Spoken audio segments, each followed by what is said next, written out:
with Subhas Agam. नमस्कार दर्शकवृन्द, स्वधर्म टिभीको आजको यो विशेष सत्सङ्गमा हजुरलाई स्वागत गर्दछु। आज हामी भारतबाट नेपाल पाल्नुभएका एकजना विशिष्ट पाहुनासँग संवाद गर्दैछौँ। समर्थ गुरुधाराको सेन्ट्रल कोअर्डिनेटर हुनुहुन्छ र हामीले यही अवसर प्राप्त गरेर उहाँसँग एउटा संवाद गर्नेछौँ। आउनुहोस् उहाँलाई स्वागत गरौँ। कार्यक्रम स्वागत छ आचार्यजी, नमस्कार। नमस्कार सुभाषजी। नेपाली अलिअलि बुझ्नुहुन्छ कि बुझ्नुहुन्न? थोड़ा सा मुश्किल होता है। मुश्किल होता है, कोई बात नहीं। हिंदी हो तो ज़्यादा बेहतर। हिंदी हो तो ज़्यादा। आप समर्थ गुरु से बहुत सालों से जुड़े हुए होंगे जी, मुझे पता है। इतने सालों से जो आप आध्यात्मिक लोगों से मिल रहे हैं और आश्रम में कार्यक्रम प्रोग्राम करते हैं, बहुत भक्त आते होंगे, बहुत डिवोटी आते होंगे और उनका जीवन का जो अपना होना होता है, दुख है सुख है, आपको शेयर करते होंगे। मैं ये पहले प्रश्न पूछना और जानना चाह रहा हूँ कि हमारे समाज में, चाहे भारतीय समाज हो चाहे नेपाली समाज हो, ज़्यादातर लोगों के जीवन में क्या है वो चीज़ जो उनको तकलीफ़ दे रहा है और उसको समाधान करने के लिए लोग ध्यान के शिविरों में आ रहे हैं, ध्यान के प्रोग्राम कर रहे हैं, या जो भी कोई भी आध्यात्मिक साधना विधि हो उसमें जाने के लिए what is the most prevalent problem that you see in the society? बहुत धन्यवाद सुभाष जी, आपके दर्शकों को भी बहुत बहुत धन्यवाद। सारी दुनिया में, न केवल भारतीय समाज, नेपाली समाज, सारी दुनिया में मनुष्य की खोज क्या है, हर मनुष्य क्या चाहता है, बेसिक क्या चाहता है। तो आप देखेंगे मूल रूप से हर आदमी को सुख सुविधाएं चाहिए। पहले फिजिकल तल पर, भौतिक तल पर उसको एक सामान्य जीवन जीने के लिए रोटी कपड़ा मकान की तरफ से निश्चिंत होना चाहिए, और दूसरा भीतर से एक शांति, भीतर से एक संतुष्टि, तृप्ति, इन्हीं दोनों की खोज होती है। बाहर के चीज़ों की खोज सुविधा के लिए और भीतर की कोई मन की शांति, जिसको हम सामान्य भाषा में कहें मन की शांति, हर आदमी खोजता है। क्योंकि बड़े से बड़ा आदमी देखता है कि बाहर उसने यदि धन कमा भी लिया है, सुविधाएं इकट्ठा कर लिया है, तब भी देखता है कि स्ट्रेस में है, तनाव में है।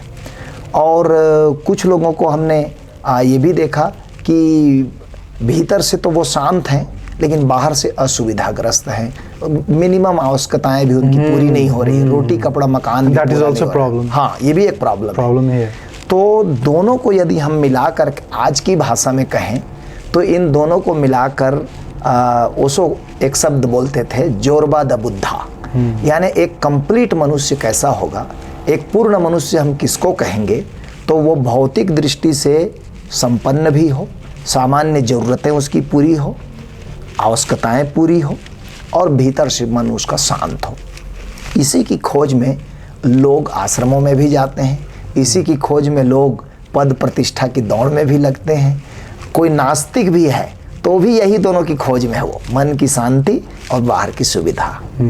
आस्तिक है, वो परमात्मा के नाम से खोज रहा है आनंद को, वो कह रहा है मैं प्रभु को पाना चाहता हूँ, लेकिन उसको पूछिए प्रभु को पाके क्या होगा, तो वो कहता है आनंद मिलेगा। तो खोज तो आनंद की ही है। और नास्तिक आदमी है, मान लीजिए नहीं मानता धर्म को, मान लीजिए कम्युनिस्ट सोच का है, तो भी वो कहता है कि भाई सुख सुविधाएं तो मिले, आदमी का मन तो शांत हो, उसकी भी खोज वही है। तो हम शब्द कोई भी दें, यदि ठीक ठीक वैज्ञानिक शब्द में कहें तो यही है कि भीतर बाहर से संपन्नता चाहिए आदमी को। इसी की खोज में लोग आ रहे हैं। वो बाहर से भी संपन्नता चाहते हैं भीतर। अभी तक क्या हुआ है, अभी तक संपन्नता का एक आयाम एक कम्युनिटी ने पकड़ा है, दूसरे कम्युनिटी ने दूसरा आयाम पकड़ा है। जैसे यूरोप या अमेरिका के देशों के जो समाज हैं, अमेरिकी समाज है, यूरोपियन समाज है, तो उन्होंने भौतिक संपन्नता को ज़्यादा मूल्य दिया। हिंदुस्तान या नेपाल या भारतीय उपमहाद्वीप, पूरे इस कॉन्टिनेंट को कहें, साउथ ईस्ट एशिया, हाँ साउथ ईस्ट एशिया को कहें, तो इनकी खोज क्या रही? मन की शांति, आत्मिक खोज, बाहर को उपेक्षा कर दिया। ओशो ने आने के बाद ये कहा कि बाहर से दरिद्रता और भीतर से अशांति दोनों ही खराब है। एक को पाने के लिए दूसरे को वर्ण मत करो। आप बाहर से संपन्न बनो, इसमें धर्म का कोई विरोध नहीं है, और भीतर से मन शांत हो, इसके लिए बाहर आपको खोजने की जरूरत नहीं है, वो भीतर है आपका। भीतर की संपत्ति भीतर है, बाहर की संपत्ति बाहर है, और मनुष्य को दोनों पाना चाहिए, तब मनुष्य कंप्लीट होगा। कितना अच्छा बात कहा आपने। इसी की खोज में लोग आश्रम आते हैं। अच्छा, जो शांति खोजने के लिए आते हैं, हमने देखा है ऐसे भी लोग दिखाई देते हैं जो बहुत संपन्न है फिर भी आनंदित नहीं है, शांत नहीं है, और गरीब नहीं है। मतलब पारिवारिक रूप से आप देखें, पारिवारिक रूप से भी वो सब चीज़ है, बेटा बेटी नाती पोते सब हो गए हैं, फिर भी समथिंग इज़ लैकिंग।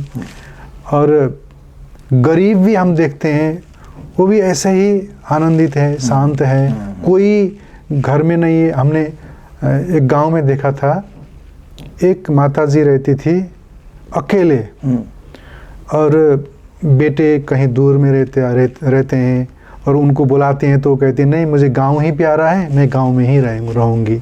तो गांव में अकेले घर में रहते हैं। लोग जब उनको मिलने जाते हैं तो कहते हैं आप कितने दुखी हो, आप अकेली हो, आपको सबने छोड़ दिया, देखिए कैसे बेटे हैं, कैसे पोते हैं। लेकिन वो कहते हैं नहीं नहीं नहीं, I am at ease, I am at peace. तो ऐसे भी लोग होते हैं जो अकेले में, ये एक प्रॉब्लम में भी अच्छे ही से रह लेते हैं। प्लीज, हाँ, ये एक मजेदार चीज है। देखिए, सुख और दुख का बाहर के देखिए, बाहर में सुविधा असुविधा हो सकती है, लोगों को उनकी असुविधाएं दिखती हैं कि भाई गांव में तो है, इसके पास तो न तो पर्याप्त सुविधाओं वाला मकान है, न गर्मी के दिन के लिए एसी लगा है, न ठंड के दिन के लिए हीटर है, न प्रॉपर बिजली है, ये असुविधा दिखेगी। लेकिन उसका मन किसी तल पर शांत है, वो उनको नहीं दिखेगा। तो एक जो आज से 3 पीढ़ी 4 पीढ़ी पहले के लोग जो थे ना, वो मन की शांति को ज्यादा मूल्य देते थे, और मन की शांति मिल गई तो बाहर कुछ असुविधा भी है तो उसको वो झेल जाते थे। मैं खुद भी गांव में रहा हूँ, तो मैं देखता था कि मेरे पिताजी को या मेरे दादाजी को वो इतनी सुविधाओं की आवश्यकता नहीं थी। नहीं, लेकिन आज हम रोक नहीं सकते। आज क्या हुआ, सोशल मीडिया के आने के साथ अमेरिकन समाज क्या चीज को भोग रहा है, आपका गांव का बच्चा भी जानता है, और वो भी आकांक्षा करता है, वो भी चाहता है कि मुझको क्यों नहीं मिलेगा। एक लग्जरी सुविधा में कोई यूरोपियन समाज जी रहा है या कोई देश का नागरिक जी रहा है, तो हमारे देखिए अभी नेपाल में भी जो हुआ वो यही तो था कि आपका जैन जी का बच्चा भी पूरी दुनिया देख रहा है सोशल मीडिया के थ्रू कि किस लिविंग स्टैंडर्ड में कहाँ के लोग कैसे जी रहे हैं। यदि हमारा देश का सरकार, हमारी सरकारें, हमारा देश के प्रशासक हमको वो फैसिलिटी नहीं देती तो हम नाराज हो जाएंगे। लेकिन पहले तुलना नहीं थी, गांव का आदमी को पता ही नहीं चलता था कि अमेरिका के गांव में आदमी कैसे जी रहा है, न्यूयॉर्क में कैसे जी रहा है। देखने से तुलना पैदा हुई। इसलिए अब आज के युग में हम ये नहीं कह सकते, गांव के आदमी को भी अब उसको भी वही महानगर वाली सुविधा चाहिए।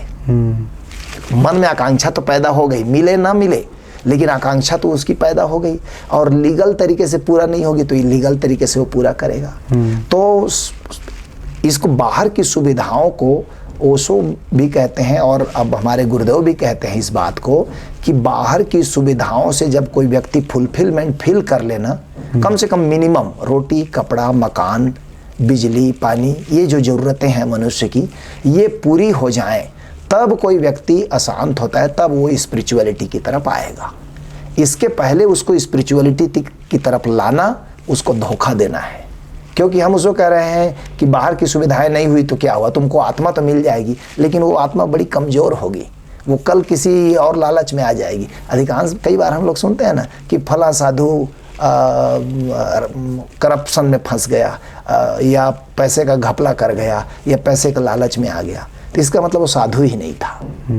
वक्त से पहले कच्चा फल तोड़ लेंगे तो कच्चे फल में भी घाव छूट जाएगा और पेड़ में भी घाव छूटेगा। इसलिए ओशो कह रहे हैं कि संसार में पहले हम सोचते थे कि संपन्नता बड़ी मुश्किल से मिलती है, लेकिन आज आप और हम देख रहे हैं मशीनी दुनिया आई है, अब संपन्नता कठिन बात नहीं है, धन क्रिएट किया जा सकता है। आज जितनी मात्रा में प्रचुर धन दुनिया में है, इतने अतीत में शायद कभी भी नहीं था। आज प्रचुर है। अब तो AI आ गया, अब सारा काम मशीन करेगा। जिस खेती को करने में हजारों मजदूर लगते थे, अब मशीन करेंगी। जिस फैक्ट्री में काम करने के लिए हजारों मजदूर इकट्ठा करना पड़ता था, वो सब मशीनें करेंगी। तो धन को पैदा करना अब सरल हो गया। यानी बाहर से संपन्नता, यदि हम उदार वृत्ति के हैं और पूरी दुनिया में बंटवारा कर रहे हैं, तो बाहर से संपन्न होना कठिन नहीं है अब। और इसलिए अब स्पिरिचुअलिटी की ज़रूरत पड़ेगी। ओशो बोलते थे स्पिरिचुअलिटी की ज़रूरत क्या पड़ेगी? अब हमको समझ डेवलप करना पड़ेगा कि बाहर की सुविधाओं का एक लिमिट है। कैसे लिमिट है? मेरे पास कितना भी धन हो, मैं जितना मेरा भूख है उतना ही भोजन करूंगा। मेरे पेट में जगह कम है, जितना जगह है उतना ही भोजन करूंगा। जितने मुझे कपड़े की ज़रूरत है उतना ही करूंगा। स्टोर करके रखने की क्या ज़रूरत? ये जल्दी ही समझ में आ जाता है आदमी को। और जब ये समझ में आ गया, तब वो खोजेगा कि मन अशांत क्यों है। तब फिर स्पिरिचुअल शुरू होता है।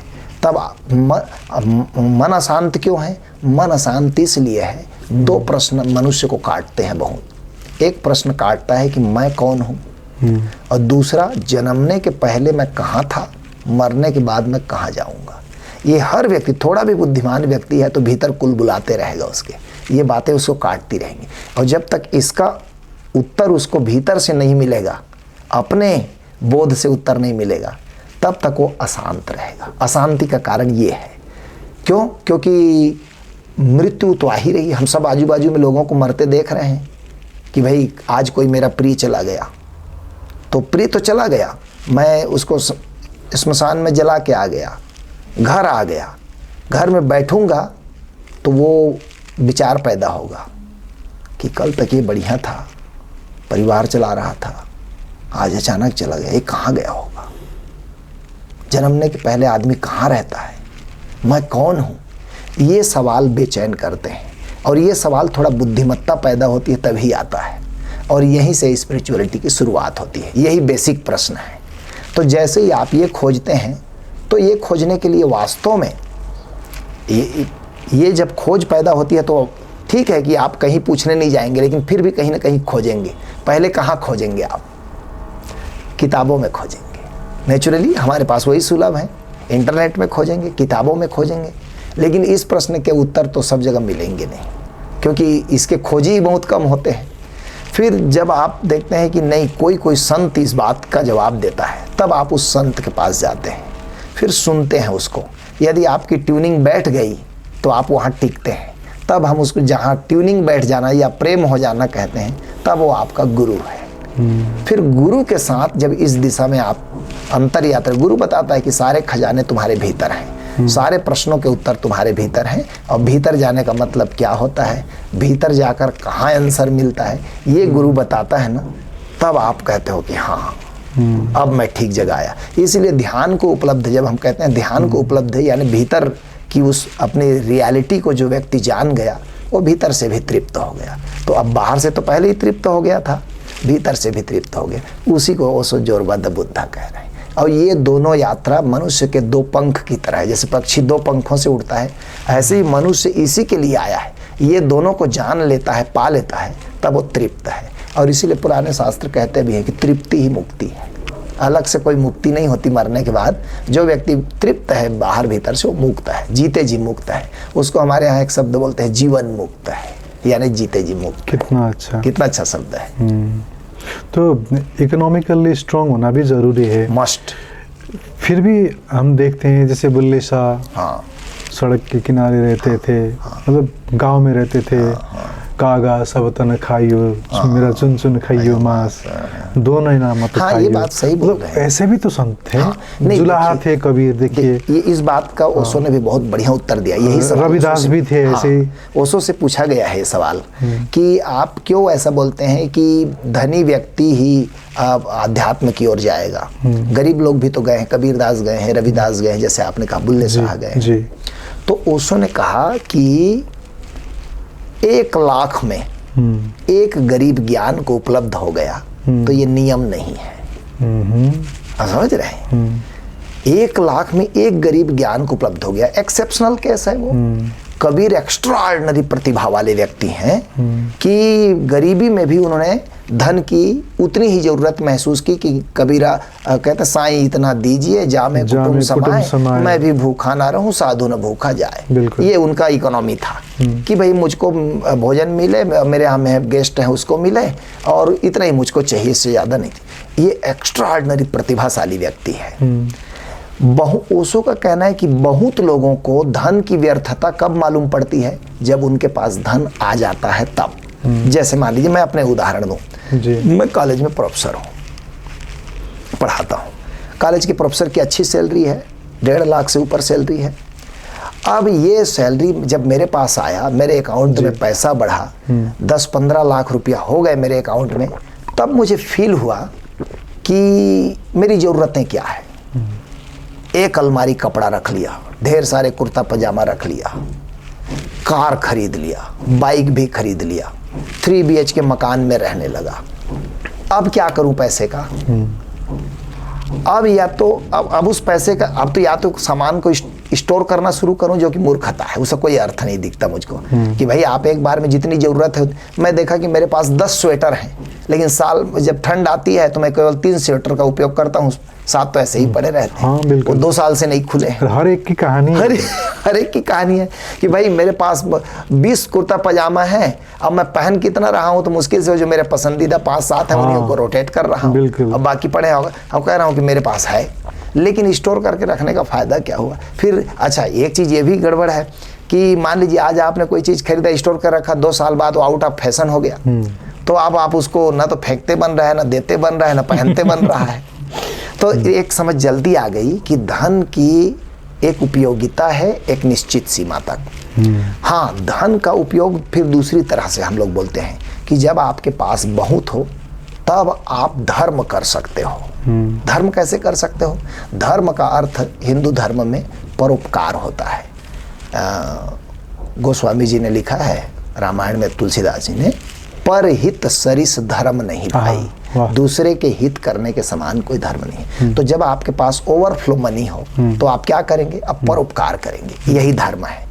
और संस्कृत में एक सुभाषित आपने सुना होगा कि धन से डायरेक्ट सुख नहीं मिलता, धन से सुविधा मिलती है, सुख तो धर्म से ही मिलता है। वाह, ये संस्कृत में श्लोक है, विद्या ददाति विनयम विनयादयादि पात्रत्वाम, पात्रत्वाम धनम मापनोति, पात्रता से धन आएगी, और धनात धर्म, धन से धर्म किया जाएगा, ततः सुखम, और धर्म से सुख मिलेगा। यानी आप देखिए ना, हमको भी कब सुख मिला? जब भी हमने किसी के लिए भलाई की। धर्म अर्थ काम मोक्ष भी कहते हैं, यही तो धर्म का अर्थ यहाँ परोपकार है। 4 पुरुषार्थ हैं, धर्म, अर्थ, काम और मोक्ष। तो धर्म का अर्थ यहाँ परोपकार है। अर्थ का मतलब धन दौलत है, काम का मतलब आवश्यकताओं की पूर्ति है, और मोक्ष का मतलब निर्वाण है। तो हम लोग कहते थे मनुष्य जीवन का 4 उद्देश्य है, ये 4 पुरुषार्थ, कि वह अर्थ कमाए यानी आत्मनिर्भर बने, और अपने आवश्यकताओं की पूर्ति करे, काम जरूरतों की पूर्ति करे, और धर्म यानी परोपकार भी करे। और ये 3 करने के बाद चौथा उसका स्पिरिचुअल क्वेरी है, वो है मोक्ष, निर्वाण, मुक्ति। ये तो जब आपके पास धन आता है तब आप उसकी व्यर्थता समझते हैं, या जरूरत, अपनी जरूरत कितनी है ये समझ गए। तो कबीर या रविदास या बुल्ले शाह जैसे लोग एक्सेप्शनल केस हैं, लाखों करोड़ों में ये इक्के दुक्के हुए हैं। ओशो कह रहे हैं नियम तो ये होना चाहिए कि 1 लाख आदमी हो तो एक आध आदमी ही स्पिरिचुअलिटी से चूके तो चूके, बाकी सबको मिलना चाहिए। तो मान लीजिए 1 मिनट के लिए हम कल्पना ही करें कि सुभाष भाई करोड़पति हो गए, ठीक है, तो सुभाष भाई अब क्या करेंगे? अब स्पिरिचुअलिटी खोजेंगे, आपकी संभावना बढ़ गई क्योंकि आवश्यकताएं पूरी हो गई। मान लीजिए हम सब 1 मिनट के लिए कल्पना ही करें, सब लोग करोड़पति हैं, सबके पास आलीशान मकान है, कार है, जैसे कि आज अमेरिका में बहुत लोगों के पास है, तो सब लोगों के पास है। तो अगला स्टेप, अब इनको जाकर हम कहें कि आओ अब स्पिरिचुअलिटी खोजें, तो कहेंगे चलो कहाँ खोजना है, क्योंकि हमारे पास तो फैसिलिटी है, धन कमाने की जरूरत नहीं, हमारे पास तो है। तो ओशो का कहना कि बड़ी मात्रा में संत तब होंगे जब आर्थिक जरूरतें पूरी हो जाएगी, और नहीं तो हमको एक कबीर, एक रविदास, एक बुल्ले शाह पर काम चलाना पड़ेगा, इनकी संख्या हमेशा कम हो जाएगी। महाराज जी, भारत में बहुत दिखाई देता है कि आश्रम आजकल गरीब लोगों के गांव से बहुत मतलब एडवांस दिखाई देता है। आश्रमों में जितना पैसा है गांव में नहीं है, लोगों के पास नहीं है। करोड़ों करोड़ों रुपए, करोड़ों अरबों के गाड़ी में चलते हैं और सुख सुविधा के साथ रहते हैं, और उनका जो पहनना, उनका जो उठना बैठना इतना महंगा। मतलब आज के इस दौर में लोग दान देते हैं और ऐसे गुरुओं को इतना ऊपर चढ़ा देते हैं, और वो भी ऐसे ऊपर ऊपर ऊपर ऊपर हो जाते हैं। आपको पता है कितने स्कैंडल हुए हैं भारत में। बिल्कुल। तो ये भी तो हो रहा है। ये क्या है, इसका कारण है। देखिए, आप ओशो के ही प्रवचनों से मैं उदाहरण देता हूँ। ओशो ने भी इन सवालों के जवाब दिए हैं। ओशो ने कहा 100 में आपके 99 जो आश्रम हैं उनकी खोज आत्मज्ञान नहीं है, उनकी खोज ब्रह्म ज्ञान नहीं है, उनकी ट्यूनिंग वैसे ही है। वो राजनीति में उतने ही रुचि रखते हैं जितना कि कोई राजनेता। बेस बदल लेने से भीतर नहीं बदल जाता। मैं सबको नहीं कह रहा हूँ, कुछ लोग सचमुच संत हैं, कुछ लोग सचमुच आत्मज्ञानी हैं, ब्रह्मज्ञानी हैं, और वो मनुष्य की शांति के लिए, आनंद के लिए बढ़िया प्रयास कर रहे हैं। मानवता के लिए उनका कंट्रीब्यूशन गजब का है, देन है उनकी बढ़िया। लेकिन बहुत से आश्रम राजनीतिक अड्डे ही हैं, उनमें धर्म नहीं है, वहाँ धर्म नहीं है, वहाँ खोज नहीं है। वो ज़्यादा से ज़्यादा इतना करने की कोशिश कर रहे हैं, सोशल वर्क, समाज सेवा। तो समाज सेवा के बहाने वो अपना मेवा भी उड़ाते हैं। लेकिन स्पिरिचुअलिटी बहुत रेयर कुछ ही आश्रमों में आपको मिलेगा जहाँ मनुष्य की चेतना के विकास का प्रोग्राम चल रहा हो। आजकल हम देखते हैं कि आश्रमों में कार्यक्रम करने के लिए जाना भी एक महंगा, मतलब खर्चे की बात हो गई है। जो कोई शिविर कहिए या कोई लंबे से एक प्रोग्राम के कॉन्सेप्ट कहिए, जहाँ पर भी आप जाएंगे आध्यात्मिक साधना के लिए, वहाँ पर भी आपको बहुत से पैसे देने होते हैं। और भारतवर्ष में ही सत्यनारायण गोयंका जैसे आदमी भी आए जिन्होंने विपश्यना का इतना बड़ा नेटवर्क बनाया। आज दुनिया भर में विपश्यना केंद्र है, वहाँ पर एक पैसा आपको देना नहीं है, स्वैच्छिक है। तो कोई एक सुका भी दे देगा, एक कौड़ी दे देगा या अरबों दे दे, उसकी बात है, लेकिन पैसे की वजह से आपका साधना नहीं रुकती है, कह के नहीं। पैसे की वजह से देखिए, एक चीज़ आपको बताएं सुभाष जी, इसमें दो चीज़ें हैं। एक तो मैं डायरेक्ट आपसे पैसा मांगता हूँ कि भाई ये मेरा प्रोग्राम है, इस प्रोग्राम को आप परचेस करो, आप इसको करो, इसकी फीस 3500 है, या इसमें सहयोग राशि जो रहता है वो 4000 है या 5000 है। तो मैं फेयर ईमानदारी से आपको डील कर रहा हूँ कि जैसे आप मार्केट में दूसरी चीज़ें खरीदते हैं, ऐसे ही आप स्पिरिचुअल क्वेरी भी अपनी खरीदते हैं। इसमें मैं भी ईमानदार हूँ कि मेरे पास वो कंटेंट है, मैं आपको चीज़ें बताता हूँ कि ये टेक्निक है। जैसे आजकल कॉपीराइट का ज़माना है, आप कोई नया चीज़ शोध करते हैं तो आप कॉपीराइट कराते हैं, तो उस कॉपीराइट का कोई भी आदमी उपयोग करेगा तो उसको रॉयल्टी देना पड़ेगा।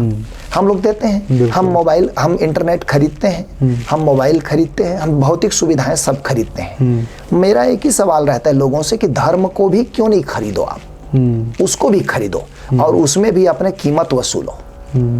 आप जब मैं एक मोबाइल खरीदने जाता हूं और यदि खराब मोबाइल हुआ तो मैं उसको वापस करता हूं, कंपनी को उसको लेना पड़ेगा, उसको रिप्लेस करना पड़ेगा निश्चित अवधि में। ऐसे ही मैं बोलता हूं कि आप ज्ञान को भी खोजो, लर्निंग को भी खोजो, लर्निंग के लिए भी मूल्य चुकाओ। मैं एक साधारण सा चीज खरीदना हो तो पैसा देता हूँ, सब्जी भी खरीदना हो तो पैसा देता हूँ, लेकिन और इस दुनिया में फिर ये भी समस्या हो गया है। जैसे आप पैसा दे के वहाँ जुड़ गए और अच्छा भी लगा, फिर जुड़ते गए, कुछ साल आपने वहाँ गुजारा और उनका एक नेटवर्क में आप परिचित हो गए, और फिर मन हुआ कि बाहर कुछ और भी देखा जाए। बिल्कुल। तो यहाँ पर समस्या आ जाती है।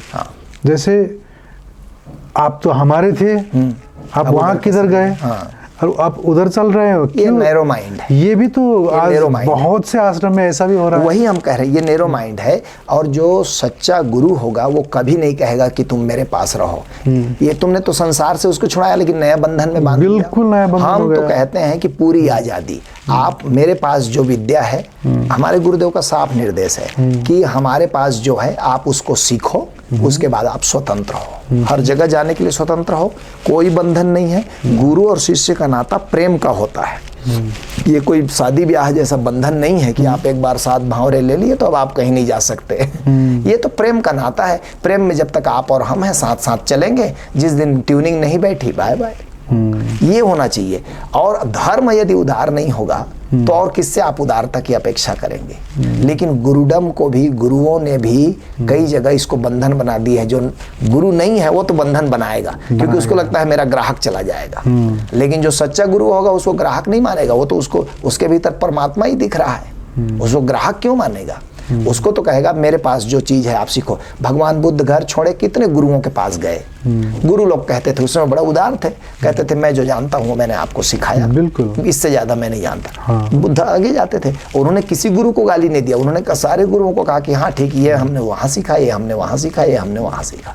ज्ञान एक आदमी में चूक थोड़ी जाएगा, 10 जगह आदमी सीखना चाहिए। दत्तात्रेय के 24 गुरु थे, बिल्कुल कहते मैंने इन लोगों से सीखा। जो भी सीखने के लिए विनम्र है वो 10 जगह से सीखेगा।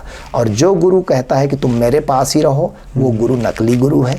और जो शिष्य कहता है कि आप मेरे गुरु हो, आपको नहीं छोड़ूंगा, वो मूढ़ व्यक्ति है, वो खोजी व्यक्ति नहीं है। खोजी व्यक्ति 10 जगह जाएगा। हम खुद ही, मैं तो खुद मैं वही आपको पूछने वाला था, आपका थोड़ा जर्नी बताइए। हाँ, मैं खुद ही जब पहली दफा मैं ओशो को पढ़ा, तो ओशो को पढ़ने के बाद मुझे लगा कि मुझे ये दिशा मेरी भी है। अच्छा। मेरी भी खोज है, क्योंकि मैं शुरू से मेरे भी प्रश्न यही आते थे कि हम कौन हैं, कहाँ से आते हैं, कहाँ जाते हैं।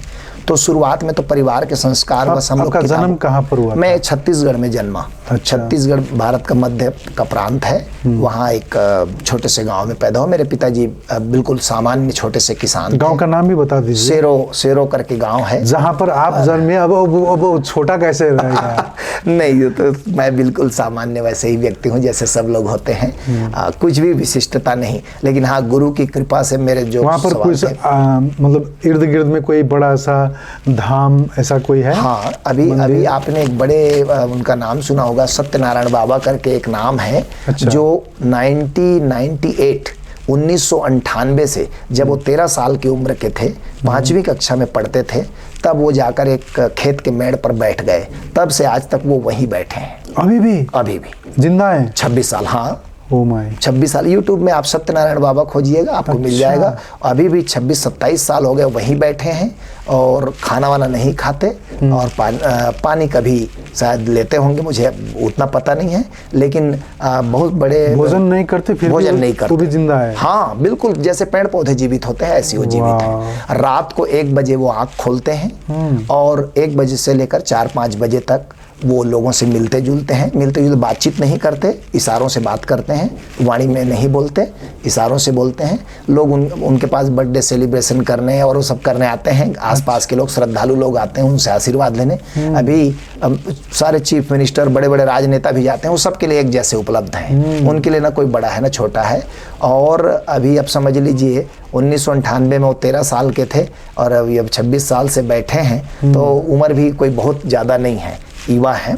और मैंने उनके प्रेजेंस वहाँ पर, वो तो अंतर्राष्ट्रीय ख्याति है। बहुत कई टीवी चैनल ने 2-2, 3-3 दिन तक लगातार कैमरा लगा कर रखा कि कुछ खाते पीते हैं, कोई पाखंड तो नहीं, जरा भी पाखंड नहीं है, एकदम सिंपल। वो योगी हैं और प्रसिद्ध वो जगह है उनका। तो वहाँ पर आप भी जाते थे? मैं तो जाता हूँ, अभी भी मिलने जाता हूँ। मेरे बहुत ही मैं उनको प्रेम करता हूँ, मेरे मन में उनके लिए बड़ी श्रद्धा है। वही मैं आपको बता रहा था, हमारे गुरुदेव कभी भी कहीं जाने से नहीं रोकते। हम 10 जगह सारे संतों से मिलने को खुद ही प्रेरित करते हैं गुरुजी हमारे, कि कहीं भी कोई आत्मज्ञानी संत है, ब्रह्मज्ञानी संत है, तो अहंकार छोड़ करके उनके चरणों में बैठो, उनकी बातें सुनो, उनसे सीखो, उनसे कोई ज्ञान की बातें मिले तो उसको अर्जित करो। कोई बंधन नहीं होना चाहिए। और ज्ञान में यदि बंधन बन गया तो इससे बड़ा दुर्भाग्य क्या होगा। तो मैं तो जब मैंने शुरू किया तो ओशो को तो पढ़ा। स्कूल से ही पढ़े थे आप? मैं कॉलेज में आया तब मेरे प्रोफेसर ने दिया था किताब मुझको ओशो का, और ओशो को पढ़ने के बाद मुझे लगा कि वास्तव में विज्ञान सम्मत ढंग से अध्यात्म को खोजा जा सकता है। और मैं एक ही बस मेरे मन में था, 1990 में शरीर छोड़े ओशो, तो 1994 में मैं पढ़ा, 24 साल की उम्र थी मेरी, पहला किताब। तो मुझे लगा कि ये आदमी कहाँ है, मैं खोजूं। जैसे ही किताब पढ़ा एकदम से मुझको तो जैसे भीतर झटका सा लगा। तो मैंने खोजा कि कहाँ है, तो पता चला कि ये तो 4 साल पहले शरीर छोड़ चुके हैं। तो मेरे को बड़ी निराशा हुई कि इतना बड़ा मनीषी आया और मैं इनको बाई फेस नहीं मिल पाया, आमने सामने नहीं मिल पाया। तो मुझे बहुत दुख हुआ।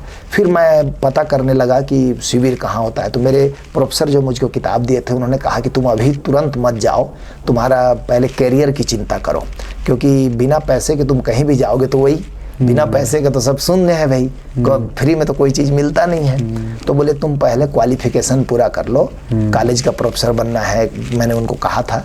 तो पीएचडी वगैरह मैंने कर लिया। जब मैं पीएचडी कर लिया और मेरे क्वालिफिकेशन पूरे हो गए, तब मैं एक शिविर में गया इनके उड़ीसा में।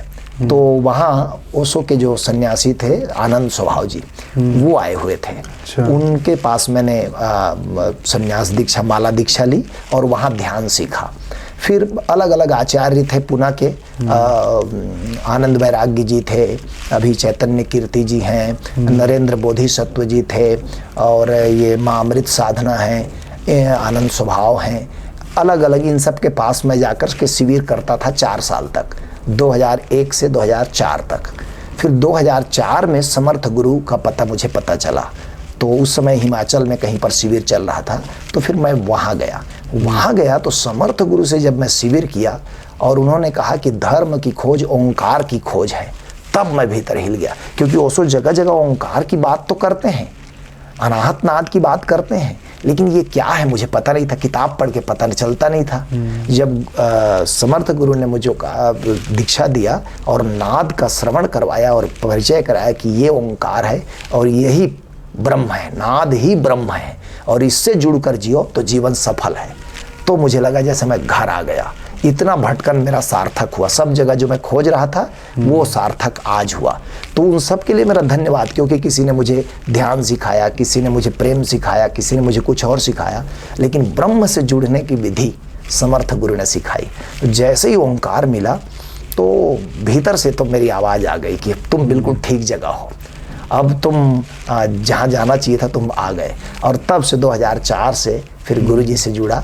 तो अभी भी हम संतों से मिलते हैं, सब जगह जाते हैं, लेकिन वो जो भीतर की प्यास थी वो समर्थ गुरु ने बुझाई। अच्छा, अपने गुरु के साथ जुड़ते हुए भी और भी कुछ संतों से मिलना हुआ, और भारतवर्ष में आपकी दृष्टि में आपको क्या लगा, ब्रह्मज्ञानी संत और भी है निश्चित? देखिए, पर अस्तित्व में तो परमात्मा की सब कृति हैं। धरती इतनी बांझ कभी नहीं है कि संत ना हो, एक से एक संत होते हैं और सबकी अपनी। आपका कुछ मिलना हुआ ऐसा? जैसे हम लोग तो गुरुदेव के साथ ही जाते हैं ज़्यादातर। गुरुदेव खुद ही संत मिलन के लिए उत्सुक रहते हैं, जहाँ भी उनको पता चलता है। तो जैसे हमारे यहाँ पायलट बाबा के पास जाना हुआ था। पायलट बाबा तो गुरुजी के हमारे दोस्त ही, मित्र ही रहे, तो उनसे मिलते थे। टाट बाबा से मिलते थे, टाट बाबा वृंदावन के। अच्छा। तो ऐसे अनेक संतों से जहाँ जहाँ गुरुजी जाते हैं हम लोग भी जाते हैं, संतों से मिले। सूफी बाबा से हम लोगों को गुरुदेव ने जोड़ा था। एक सूफी बाबा थे, अब तो शरीर में वो भी नहीं है। सूफी बाबा से तो गुरुदेव की तो हमारी यही थी दत्तात्रेय जैसी। वो पहले भी कहीं भी जाते हैं तो पहले पूछते हैं क्या आसपास कोई संत रहता है, जैसे ही उनको पता लगेगा वो जरूर जाते थे। तो ये सद्गुण हम लोगों में गुरुजी ने डाला है कि कहीं भी संत हो तो अहंकार छोड़ के दर्शन करने जाओ, प्रणाम करने जाओ, बातचीत करने जाओ और प्रेम पूर्वक कुछ भेंट लेकर जाओ, खाली हाथ मत जाओ। तो हम लोगों को देने का भाव भी गुरुदेव ने सिखाया। किसी भी संत के पास जाओ तो, और संत आज शरीर में नहीं है, उनका मठ है, आश्रम है, तो भी वहाँ श्रद्धांजलि देने जाओ। जैसे हम जब भी नेपाल आते हैं तो शिवपुरी बाबा के पास जाते थे। शिवपुरी बाबा का जो एयरपोर्ट के पास में है, हाँ समाधि है, वहाँ श्रद्धांजलि, ओशो के सन्यासी लोग जाते ही हैं, श्रद्धांजलि देने जाते हैं। वहाँ जहाँ जहाँ पंजाब में गुरुद्वारों में जाते हैं हम लोग। तो कोई भी संत अतीत में रहा है, क्योंकि संत का शरीर ही तो गया है, संत तो है ही, उसका चैतन्य तो सदा है। तो कहीं भी कोई संत है तो झुकना चाहिए, जाना चाहिए, मिलना चाहिए, चाहे जीवित हो चाहे शरीर में ना हो तो भी। बहुत अच्छा। एक प्रश्न आता है कि अगर इस दुनिया में सिद्ध संत हैं, ब्रह्मज्ञानी संत हैं, हम ये सुनते हैं कि ब्रह्मज्ञानी या सिद्ध संत भूत भविष्य वर्तमान को जानते हैं, कुछ होने वाला है वो भी जानते हैं, कुछ ना हो उसको भी वो मतलब दे आर फार साइटेड। सो इस दुनिया में बहुत से उलट पुलट बात होती रहती है। आपको पता है अमेरिका में अब आज क्या हो रहा है, यूक्रेन में क्या हो रहा है, कभी भूकंप आता है, कभी बाढ़ आता है, कभी क्या। और आज के समय में ऐसा समय में हम जी रहे हैं जहाँ पर अब 3rd वर्ल्ड वार होने की कगार पर हम हैं, हो भी सकता है, ऐसा भी कहा जाता है। ऐसी परिस्थिति में कोरोना आया, बहुत लाखों करोड़ों लोग मर गए। अगर सिद्ध संत हैं, अगर ब्रह्मज्ञानी संत हैं, अगर फार साइटेड जो भूत भविष्य सब देखने वाले हैं, तो वो क्यों इस बात को आगे नहीं ले आते, और उसको अगर रोक सकते थे तो क्यों नहीं रोकते? ये बहुत एक प्रश्न उठता है। बहुत कॉमन क्वेश्चन है ये, जगह जगह हम लोगों से पूछते हैं इस बात को। असल में इसको थोड़ा ऐसे इसको एक और थोड़ा मैं जोड़ना चाहूँ। हम देखते हैं कि बहुत से तांत्रिक होते हैं आजकल, कहते हैं कि हम ये कर दूंगा, वो कर दूंगा, और सब लोग मन में यही प्रश्न आता है, अगर वो कुछ करते सकते होते तो ये जो उलट पुलट वाला माइंड वाले लोग होते हैं, इनके दिमाग में कुछ करो, करते तो कुछ नहीं वो लोग, फिर बात तो ऐसे करते हैं कि 100 में देखिए, जो मैंने कहा, एक तो शुरू में कहा कि वेशभूषा बदलने से न कोई साधु हो जाता है, न किसी में शक्ति आ जाती है। वास्तव में संत की परिभाषा पहले जाननी चाहिए। संत कौन है? सिंपल सी परिभाषा, जिसने अपनी आत्मा को जाना, जिसने आत्मा के ही विस्तार स्वरूप परमात्मा को जाना, यही है। संत सब कुछ नहीं जानता, बाहर की दुनिया में क्या क्या घट रहा है इससे संत को ज्यादा मतलब नहीं होता। ये केवल हमारी अपेक्षाएं हैं कि हम सोचते हैं कि संत सब जानता होगा, और जो संत ऐसा कहता है मैं सब कुछ जानता हूं और बना सकता हूं, बिगाड़ सकता हूं, वो संत नहीं है, अंट संत है। आपको बता रहे, संत शब्द ही बनता है जो भीतर शांत हो गया है। आप उस संत के पास हमें 2 ही चीज के लिए जाना चाहिए, आत्मिक खोज के लिए और मानसिक दुखों से मुक्ति के लिए। इसी के लिए संत है। संत बाहर के यूक्रेन रूस की युद्ध को नहीं रोक सकता, परमाणु बम कोई गिराना चाह रहा है उसको नहीं रोक सकता। कारण ये है, कारण मैं बता रहा हूं, जो ऐसा चमत्कार करेगा वो एक तो चमत्कार होता नहीं, ये सब फिजूल बात है। चमत्कार एक ही है कि आप शरीर में रहते हुए अपने उस चैतन्य आत्मा को जान ले, यही चमत्कार है। और चैतन्य से जुड़ करके आप जीते हैं तो आप मिरेकल व्यक्ति हैं। बुद्ध मिरेकल हैं, महावीर मिरेकल हैं, ओशो मिरेकल हैं। और ओशो ने तो सारे चमत्कारों को सिरे से नकार दिया। उन्होंने कहा कि बुद्ध पुरुष के आसपास चमत्कार होते हैं, बुद्ध पुरुष चमत्कार नहीं करते। फर्क हुआ ना, करने वाला हुआ तो कर्ता भाव तो मौजूद है, होते हैं उनके आसपास। जैसे मान लीजिए आपका मन शांत हो गया, मैं दुखों से भर कर आया, आप ज्ञानी पुरुष हैं, आपके पास आया, मेरा भी मन शांत हो गया, तो मैं कहूँगा आपकी कृपा से हुआ, आपने कुछ किया नहीं। यदि संत कुछ करेगा तो थक जाएगा। ओशो ने कहा कि मेरे 1 लाख सन्यासी हैं, यदि तुम्हारे लिए मैं कुछ करूंगा तब तो मेरा जीना ही आराम हो जाएगा। मैं तो अपने भीतर शांत हूँ, मैं तुमको आमंत्रण देते हूँ कि मेरी बुद्ध ऊर्जा क्षेत्र में आकर बैठो, जरा रिसेप्टिव बनो और शांत बैठकर देखो, वही खजाना तुम्हारे भीतर है जो मेरे भीतर था। तुम बैठ के देख नहीं रहे हो और मैं बैठकर देख लिया, बस इतनी फर्क है। तो जो संत चमत्कार दिखाने की कोशिश करता है या वादा करता है, वो सब मानसिक शक्तियां ही हैं। आपका आज्ञा चक्र थोड़ा एक्टिव हो जाएगा। भारत में तो आज एक मतलब एक लहर चली है कि लिखते हैं ना, कोई आता है आपके आगे और उसके बारे में पर्चा लिखते हो, तो ये उससे ये तो ट्रेडिशन है भारत में। वही हम बोल रहे हैं, उससे वो संत नहीं है। वो क्या, मैं ये नहीं कह रहा हूँ कि वो खराब आदमी है, मैं ये कह रहा हूँ कि वो संत नहीं है। सिद्धियां बहुत लोग अर्जित करते हैं, लेकिन सिद्धि पा लेना संतत्व नहीं है। सिद्धि का मतलब क्या हुआ, जैसे आपके पास मान लीजिए पिस्तौल है, तो आपके पास हथियार है, एक फिजिकल हथियार है। ऐसे ही आपके पास मानसिक शक्ति है। आप पुराने समय में तो ये सब जानते थे, बंगाल में बहुत होता था, किसको बोलते थे, काला जादू, ब्लैक मैजिक। ब्लैक मैजिक क्या है, बिना बाहरी शुद्धिकरण के, आत्म खोज के आपने आज्ञा चक्र को अपना एक्टिवेट कर लिया, 3rd आई एक्टिवेट कर लिया, तो संकल्प की शक्ति जाग गई। अब उस संकल्प के शिखर में खड़े होकर आप जो कहेंगे घटेगा। तो लेकिन मन तो अशुद्ध है, अभी भी काम क्रोध लोभ ईर्ष्या द्वेष से भरा है। तो जो काम क्रोध लोभ ईर्ष्या द्वेष से भरा है उसके पास यदि पावर आ गया तो उसका दुरुपयोग ही करेगा। तो ये जितने ब्लैक मैजिक पैदा होते थे इसके दुरुपयोग होते थे कि मैं तुम्हारे ऊपर मारण मंत्र कर दूंगा, मैं तुमको नुकसान पहुंचा दूंगा। इससे कोई भला तो नहीं करता।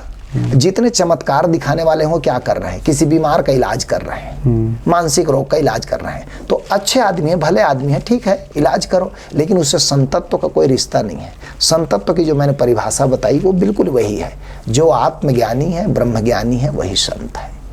और उसको पाने के लिए किसी ना तो कबीर कोई चमत्कार दिखा रहे हैं, न रविदास चमत्कार दिखा रहे हैं, न कृष्ण कोई चमत्कार दिखा रहे हैं, न बुद्ध दिखा रहे हैं। आप जितने शिखर पुरुषों को देखेंगे ये लोग आपके चमत्कार दिखाने वाले को तो मदारी कहना चाहिए। जो रोड में मदारी दिखाता है वही बंदर नचाता, वही आप वेशभूषा पहन कर रहे हो। ठीक है, सबके अपने अपने धंधे पानी, हम कुछ कमेंट्स ज्यादा करते नहीं। बहुत अच्छा। अब हम मुद्दे की बात में आएंगे। जो नाद के संबंध में आपको जब पहली बार पता चला तो आपने ये कहा कि हमने जो भी अब तक सुना था वो सब ठीक है, वो भी ये रास्ते में बैकग्राउंड बना, लेकिन ये जब आपको मिला तो लगा कि हाँ ब्रह्म ज्ञान यही है, यहीं से अब हमारी अच्छा सही माने में यात्रा अब शुरू हुई। तो हाँ, हम देखते हैं कि नाद के संबंध में संत बोलते हैं, नाद की हम सुनते हैं, नाद नाद नाद अनाद नाद हद नाद ये सब सुनते हैं, लेकिन नाद ओमकार है और नाद की श्रवण से, नाद की मनन से, नाद के साथ एकाकार होने से आपको वो तत्व मिल जाएगा। ये बेबूज पहली हो गई है, इसीलिए थोड़ा इसको खोल दीजिए, समझाइए। यद्यपि इस पर संत लोग कहते हैं कि इसकी एक मर्यादा है, जो गुप्त ज्ञान है, जो मास्टर की है। कबीर साहब ने जब ओंकार का ज्ञान दिया संत धर्मदास जी को, तो उन्होंने कहा धर्मदास तो है लाख दुहाई, सार वस्तु बाहर नहीं जाई, है ना, कि सब चीज बताना, लेकिन ये क्योंकि ओंकार है मास्टर चाबी। कैसे मास्टर चाबी है जी? ओंकार को जानने के बाद में आप परमात्मा से जुड़ गए, नाद ब्रह्म है। कृष्ण कह रहे हैं कि वेदों में मैं ओंकार हूँ। छांदोग्य उपनिषद का ऋषि कह रहा है ओम इति ब्रह्म, ओम ही ब्रह्म है, ओंकार ही ब्रह्म है। सारे वेद उपनिषद पुराण ओम की महिमा गा रहे हैं। सनातन धर्म में हम उसको ओम कहते हैं। ओसो कहते हैं पश्चिम के जो धर्म, क्रिश्चियनिटी, मुस्लिम, यहूदी, उन लोगों ने भी ओम को ही पकड़ा, लेकिन उन्होंने थोड़ा दूसरे ढंग से पकड़ा। वो आमीन कहते हैं उसी ओम को, जिसको हम ओम कहते हैं। हमारा हर आरती, हर भजन, हर मंत्र ओम से शुरू होता है। ओम यानी ब्रह्म, परमात्मा। और ब्रह्म कहने का अर्थ ये है कि वह जो सृष्टि का नाद है, इस पूरे सृष्टि में वो गूंज रहा है, पूरे ब्रह्मांड में वो निनादित है। आपके भीतर भी है, आपके बाहर भी है। जब आप उस पर ध्यान देते हो, गुरु नानक देव जी कहते हैं पूजा कीजिए, नाम धियाइए। आप बाहरी पूजा पाठ करो, लेकिन ध्यान कहाँ हो? नाम धियाइए, नाम धियाइए, ओंकार पर ध्यान हो। पूजा कीजिए, नाम धियाइए, बिन नावे पूजन होई। बिना ओंकार के जाने जो आप पूजा कर रहे हैं वो बहिर्पूजा है, उसका कोई ज्यादा फल नहीं आएगा। नाम ही ब्रह्म है। 10 सिख गुरु साहिबानों ने उनका गुण गाया। अब होता क्या है, जैसे ही किसी सदगुरु से, पूर्ण गुरु से नाद का प्रसाद मिलता है, ज्ञान मिलता है, तो वो एक तरह से सीना बसीना है। सीना बसीना कहते हैं सूफी लोग, का मतलब गुरु ने अपना कोई चीज आपको ट्रांसफर किया, वो अदृश्य है। अब आप उससे जुड़ते हैं। मैं खुद ही चकित था। मैं एक संस्मरण बस इसी पर सुनाता हूँ। पहली दफा मुझे ओंकार मिला तो मेरे तार्किक मन ने, पीएचडी किए हुए मन ने भरोसा नहीं किया। अच्छा, वैसे किस बात में था आपका पीएचडी? मेरा हिंदी में, मैं पीएचडी हिंदी भाषा में? हाँ, हिंदी साहित्य में पीएचडी है। तो बड़ा ज्यादा पढ़ा लिखा मन तार्किक होता है। तो जब पहली दफा ओंकार का ज्ञान कराया गुरुजी ने, तो मैं भरोसा नहीं कर पाया। लेकिन ये जरूर लगा कि कुछ तो स्पेशल है, लेकिन पूरा मन तर्क के आधार पर काटता छांटता था। तो मैं आश्रम में गुरुजी के पास आया। तो शाम को उस समय गुरुजी टहलते थे, तो मैं भी टहल रहा था, साथ में पीछे पीछे था। तो मैंने मौका देखकर कहा कि गुरुजी एक सवाल पूछना है। तो बोले हाँ पूछो। तो मैं कहा जो ओंकार का ज्ञान आपने दिया है इसको आप कहते हैं सुनो, ध्यान करो इस पर ध्यान करने से, इसको सुनने से क्या होगा। तो गुरुजी को बड़ा अटपटा लगा कि उसका मतलब ये था कि ये आदमी का बैकग्राउंड कुछ भी नहीं है साधना का, ये नहीं जानता है, तभी तो इतना पूछ रहा है। थोड़ी देर चुप रहे, फिर गुरुजी ने कहा कि सुनो, अभी तुमको मालूम पड़ा है ओंकार क्या है? मैं कहा जी। बोले सुनाई पड़ता है? मैंने कहा जी। बोले 6 महीना सुनो, 6 महीना बाद आकर तुम मुझको बताना कि क्या हुआ। उत्तर से मैं संतुष्ट नहीं हुआ। 6 महीने लंबा वाला एक्सरसाइज दे दिया। समझ रहे हैं, हम तो आधुनिक लोग हैं। हाँ। तो लंबा ये तो टालने वाली बात हुई। ये तो गुरु जी तक संक्रमित हो गई ये बात। थोड़ी देर में 10 मिनट में गुरु जी ने कहा कि सुनो, 6 महीना तो तुम करोगे ही, लेकिन क्या होगा ये भी तुमको बता देता हूँ। जैसे जैसे तुम नाद का श्रवण करोगे, ओंकार के श्रवण में डूबोगे, ओंकार से प्रेम करोगे, तो जहाँ ओंकार आएगा अहंकार विदा हो जाएगा। जहाँ ओंकार आएगा वहाँ विचार विदा हो जाएगा। जिस विचार और अहंकार के कारण तुम दुखी हो, परेशान हो, तनाव में हो, वो दोनों ओंकार के आते ही बाहर जाना शुरू हो जाएंगे। और उन्होंने एक दोहा बोला जो मुझे आज भी याद है कि उन्होंने कहा, जहाँ राम तहाँ काम नहीं, जहाँ काम तहाँ राम, तुलसी कबहू कर रह सकें रवि रजनी एक ठाम। कि सूरज और रात एक साथ नहीं हो सकते। सूरज होगा तो रात नहीं होगी, और रात होगी इसका मतलब सूरज नहीं है। ऐसे ही काम, क्रोध, लोभ, मोह, ईर्ष्या, द्वेष होंगे तो इसका मतलब ओंकार का ज्ञान नहीं है। और यदि ओंकार में डूबोगे तो ये सब को जाना पड़ेगा, दोनों एक साथ नहीं हो सकते। अहंकार और ओंकार में एक ही बचेगा। ये जब मैंने सुना तब फिर मैंने शुरू किया प्रैक्टिस। मेरा मन माना कि जरा प्रैक्टिस करना चाहिए। और वास्तव में सुभाष जी, मैं तो आश्चर्यचकित हुआ, जिन विचारों से मैं परेशान था वो विचार कपूर की तरह उड़ गए। जब मैं कहता मन को शांत होना है और नाद पर ध्यान करता, सब विचार गायब, शांत हो जाता था मन। मैं अपने प्रयोग भी करता था कि जब मैं सोचता था कि आधा घंटा मैं ध्यान में बैठा हूँ और नाद का श्रवण कर रहा हूँ, तो ऐसा लगता था जैसे मेरे सिर के ऊपर ठंडा बर्फ है। तो लिटरली मैं हाथ उठा के देखता था कि क्या ठंडा है, शीतल। जब विचार आपके गायब हो जाते हैं, ना के बराबर हो जाते हैं, तो पूरा सिर आपका शीतल हो जाता है। उसी शांति की तलाश हर मनुष्य को है। और गुरुदेव की असीम कृपा है कि उन्होंने हमें ओंकार का ज्ञान दिया। नहीं तो पुराने ज़माने में तो 10-10 साल, 12-12 साल, सोचिए कबीर साहब ने केवल 2 लोगों को बताया। गुरु नानक देव जी को दिया था 13 साल की उम्र में, ऐसा कहा जाता है, और धर्मदास जी को दिया था। पुराने गुरु लोग एक मर्यादा का पालन करते थे, पब्लिकली नहीं बताते थे। हमारे गुरु कबीर जी ने नानक जी को दिया था। हाँ, ऐसा कहा जाता है कि 13 साल की उम्र में जब नानक जी को उनके पिता ने बिजनेस के लिए भेजा, पैसा देकर, तो रास्ते में जो साधुओं का जत्था पाया और उन्होंने कंबल बांटा, हाँ, तो वो कबीर साहब का जत्था था, कहते हैं लोग। वहां पर उन्होंने ओंकार दिया। और कहते हैं जब ओंकार को वो सुने और वो साधना करने लगे ओंकार की, और जब उनको नदी के तट पर ज्ञान घटा, तो सबसे पहला उनको उन्हीं का ख्याल आया। तो उन्होंने पूछवाया कि वो जो संत आए थे, उन्होंने खोजा तो पता चला कि वो काशी के निवासी हैं, कबीर उनका नाम है, और इस समय हरिद्वार में है। तो कहते हैं गुरु नानक देव जी हरिद्वार चले गए। हरिद्वार में जाके पता चला कि नहीं, वो हरिद्वार में नहीं है, वो गुवाहाटी कामरूप कामाख्या गए हैं। तो गुरु नानक देव जी कामरूप कामाख्या चले गए। वहाँ जाके पता चला कि नहीं, वो जगन्नाथपुरी चले गए हैं। तो वो घूमते हुए मर्दाना जी के साथ में जगन्नाथपुरी चले गए। जगन्नाथपुरी में पता चला कि नहीं, वो तो वापस चले गए हैं। तो मर्दाना जी ने कहा कि नानक जी बहुत दिन हो गया पंजाब छोड़े, अब हम लोग चलते हैं। तो नानक जी ने कहा कि ठीक है, शायद नहीं मिल पाएंगे, चलते हैं। तो पुरी से लौट रहे थे तो अमरकंटक में कहते हैं दोनों की मुलाकात हुई। कबीर साहब वहाँ महीने भर ठहरे थे और वहीं गुरु नानक देव जी आए। तो इसलिए अभी भी उस जगह का नाम कबीर चबूतरा है। और वहाँ गुरु नानक देव जी के मानने वाले भी जाते हैं और कबीर के मानने वाले भी जाते हैं। अमरकंटक में, अमरकंटक में कहते हैं कि कबीर साहब को धन्यवाद देने के लिए, कृतज्ञता के लिए ही गुरु नानक देव जी इतनी यात्रा किए थे। वो पहली उनकी यात्रा थी। तो उन्होंने इतना कम लोगों को बताया। तो पुराने, लेकिन एक बात बताइए, हमने सिख दर्शन भी पढ़ा और सिख शब्द भी बहुत पढ़ा। हम बचपन से ही सिख लोगों से मिलते जुलते थे। हम बचपन से ही शब्द गाते थे।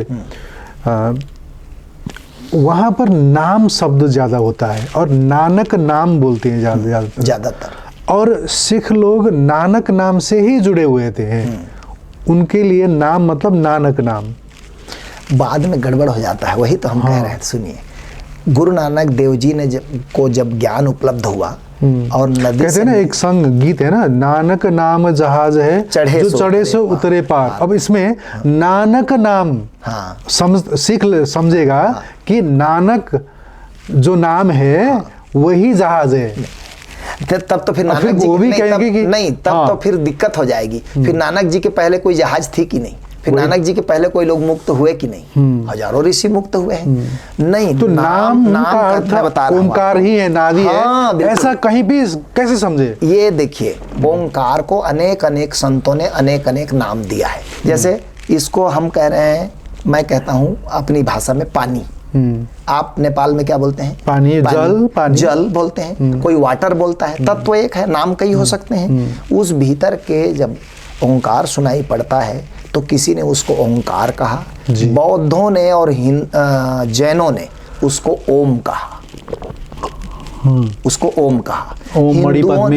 हिंदुओं ने उसको राम भी कहा, उसी को राम कहा। महाराज दशरथ ने अपने बेटे का नाम इसी के नाम पर रखा होगा। जैसे आप किसी का नाम ओम प्रकाश होता है या ओंकार नाम होता है। सनातन धर्म में तो ये भी दिखाई देता है, जैसे जब गुरु दीक्षा देता है सनातन धर्म की, मूलभूत सनातन धर्म की बात कहें तो एक गुरु दीक्षा में एक मंत्र देता है, जो बीज मंत्र होता है। मंत्र कहीं भी आप बोल नहीं सकते, उसको एक मर्यादा में रहकर उसको जप किया जाता है। फिर नाम दिया जाता है, जो मंत्र आपका इष्ट देव का है वही इष्ट देव का नाम ही आपको फिर नाम मंत्र के रूप में दिया जाता है। चाहे राम बोलो, चाहे श्याम बोलो, या राधा बोलो, या शिव बोलो, या दुर्गा बोलो, और वो नाम आप जब भी जप सकते हैं। उसके लिए मर्यादा नहीं चाहिए, टॉयलेट में भी जप सकते हैं आप, लेकिन जो बीज मंत्र है वो आपको शुद्ध होकर ही करना होगा। तो वो जो नाम, जो आपका इष्ट का नाम मिलता है आपको दीक्षा में, वो नाम जपते जपते जपते जपते जपते जपते जैसे वो नाम में ऐसे एकाकार हो जाता है कि वही से शायद उसको ओंकार खुलती होगी या ब्रह्म तो प्राप्त होगी। वही नहीं है, वही हम कह रहे हैं। आप अष्टावक्र गीता को पढ़ेंगे तो चकित हो जाएंगे। अष्टावक्र कहते हैं जनक जी को, तू ये जो साधना और समाधि का आयोजन करता है ना जनक, यही तेरे बंधन का कारण है। परमात्मा को जानने के लिए किसी साधना की जरूरत नहीं है। उसको कैसे है, जैसे मेरा एक दिया है, मेरे पास एक दिया है, आपके पास एक दिया है। मेरा दिया जल रहा है, आपके दिए में ज्योति नहीं है। आप जो भी साधना जिसको कहेंगे वो यही है कि आपका दिया इस दिए के नजदीक आ रहा है, वही साधना है। ये रास्ते में आने में कोई 1 मिनट में आ सकता है, कोई 10 मिनट में आ सकता है, लेकिन जिस दिन भी ज्योति जलेगी, एक जलती हुई ज्योति से ही आपके दिया भी जलेगा। इसलिए बिना सदगुरु के वो जो ओंकार का ज्ञान है, आत्म ज्ञान है, ब्रह्म ज्ञान है, वो नहीं मिलता। नहीं तो कबीर आदि संतों ने गुरु की इतनी महिमा क्यों गाई? जब मंत्र से ही मिल सकता था मान लीजिए, या किसी विधि किसी उपाय से, तो फिर तो गुरु की जरूरत नहीं। और गुरु कुछ करता नहीं। वो जो मंत्र दिया गया है, वही मैं बोल रहा हूँ, सुनिए गुरु ही देगा ना। मैं बताता हूँ, वही हम बोल रहे हैं कि मंत्र, ओंकार को ही महामंत्र कहा गया है। बाकी सब मंत्र उसी को पैदा करने के लिए खिलौना देते हैं। जैसे एक ओशो चुटकुला सुनाते थे कि एक रात मुल्ला नसरुद्दीन बहुत दारू पी के आ गया, शराब पी के आया, और घर खोज रहा था, अपने गेट खटखटाया तो एक बूढ़ी औरत निकली। तो इसने कहा कि मैं अपना घर खोज रहा हूँ, मेरा एड्रेस बता दो, मेरी बूढ़ी माँ इंतजार कर रही है। तो उसने कहा कि यही तेरा घर है, मैं ही तेरी माँ हूँ। पर शराब पिया हुआ आदमी सनकी था, उसने कहा कि नहीं, मुझको धोखा मत दो, बहुत रात हो गई है, लेकिन मुझको अपने घर जाना है। हो हल्ला में मोहल्ले के लोग जाग गए, सब समझा रहे, लेकिन दारू पिया हुआ आदमी सुरूर में था, उस मानने को तैयार ही नहीं था कि ये उसका घर है, उसकी माँ है। चुटकुला है। तो कहते हैं कि सब समझाया, लेकिन वो मानने को तैयार नहीं। तो एक आदमी मोटरसाइकिल लेके आया, मुल्ला को कहा कि आओ बैठो, मैं तुम्हारे घर पहुंचाता हूँ। मोहल्ले भर के लोगों ने कहा अरे भटका दोगे, यही तो उसका घर है, इसको। मैं बोले नहीं नहीं, मुल्ला को भरोसा है कि आदमी पहुंचाएगा, कहीं ले जाने की बात कर रहा है। वो उसके पीछे बैठ गया, वो मोटरसाइकिल ले गया और गांव के 10 चक्कर लगवाया, इधर गली उस गली उस गली उस गली, और अंत में लाकर वहीं खड़ा कर दिया। बोले भाई साहब बहुत दूर रहते हैं आप? बोले अच्छा किया आपने पहुंचा दिया मेरे घर, लोग तो मुझको भटका रहे थे। सारी साधना यही 10 चक्कर है। मिलना गुरु से ही। आप समझ रहे हैं, ये मंत्र जपो, वो मंत्र करो, ये मंत्र साधना शुद्धिकरण के लिए है। लेकिन जिस दिन आप जानेंगे ओंकार को, जिस दिन आत्मा को जानेंगे, आत्मा में ही वह नाद गूंज रहा है, आत्मा का ही वह संगीत है। और मैंने पहले प्रश्न में उसको बोलने वाला था, नहीं बोल पाया था, कि उसी को अनाहत नाद, ओंकार, नाम, कलमा, बांगे इलाही, बांगे आसमानी, अलग अलग धर्मों ने ओंकार को ही अलग अलग नाम से पुकारा है। उसी को गुरु नानक देव जी एक ओंकार सतनाम कहते हैं। वह एक है, वह ओंकार स्वरूप है, वही सतनाम है। ये पहला सूत्र जो उन्होंने दिया जपजी साहब में, एक ओंकार सतनाम करता पुरुष निर्भव निर्वैर अकाल मूरत अजूनी सैभम गुरु प्रसाद। गुरु की कृपा से मिलता है। जब आद सत जुगाद सत है भी सत, है भी सत। फिर उसकी विशेषता बता रहे हो, ये सब विशेषता बता रहे हैं। लेकिन किससे मिलेगा, कह रहे गुरु प्रसाद। इसलिए सिखों में 10 गुरुओं की परंपरा थी। ओशो तो बोलते थे कि जब तक जीवित गुरु थे सिख धर्म जीवंत था, और गुरु गोविंद सिंह जी को कोई काबिल आदमी नहीं मिला जो उस परंपरा को आगे ले जाता, इसलिए उन्होंने कहा कि अब गुरु ग्रंथ साहब आपका गुरु होगा। लेकिन आप बताइए, आज के वैज्ञानिक युग में कहेंगे किताब आपका गुरु है, तो आपके नए युग के वैज्ञानिक बच्चे जो है नहीं मान पाएंगे इस बात को। आपको जैसे एक बीमारी के इलाज के लिए जिंदा डॉक्टर चाहिए, ऐसे ही आत्मिक ज्ञान के लिए जिंदा गुरु तो चाहिए ही चाहिए। हाँ, शास्त्र मदद करते हैं। लेकिन गुरु का कहना जो किताब में गड़ा हुआ है, रखा हुआ है, वो भी मतलब लेकिन फेंकने लायक तो नलायक तो नहीं है ना। नहीं, फिर जरा भी नहीं काम आता। देखिए, एक मजेदार बात कही ओशो ने, एक मजेदार बात कही, शास्त्र कब उपयोगी है, साधक किसी गुरु के पास बैठे जी तो शास्त्र उपयोगी है। क्या होगा, जैसे आप मान लीजिए 1 मिनट के लिए हम लोग जाते हैं अपने गुरु जी के पास में जी, तो गुरु जी कोई वचन बोलते हैं कि देखो जी, और नाद को सुनोगे और यहाँ पर देखोगे भीतर की दृष्टि से तो समाधि लगेगी। तो मैं क्या करता हूँ, मैं गुरु जी की बात को तो सुना, लेकिन मैं शास्त्रों में भी खोजता हूँ कि क्या शास्त्रों में भी ये बात कहीं पर कही गई है।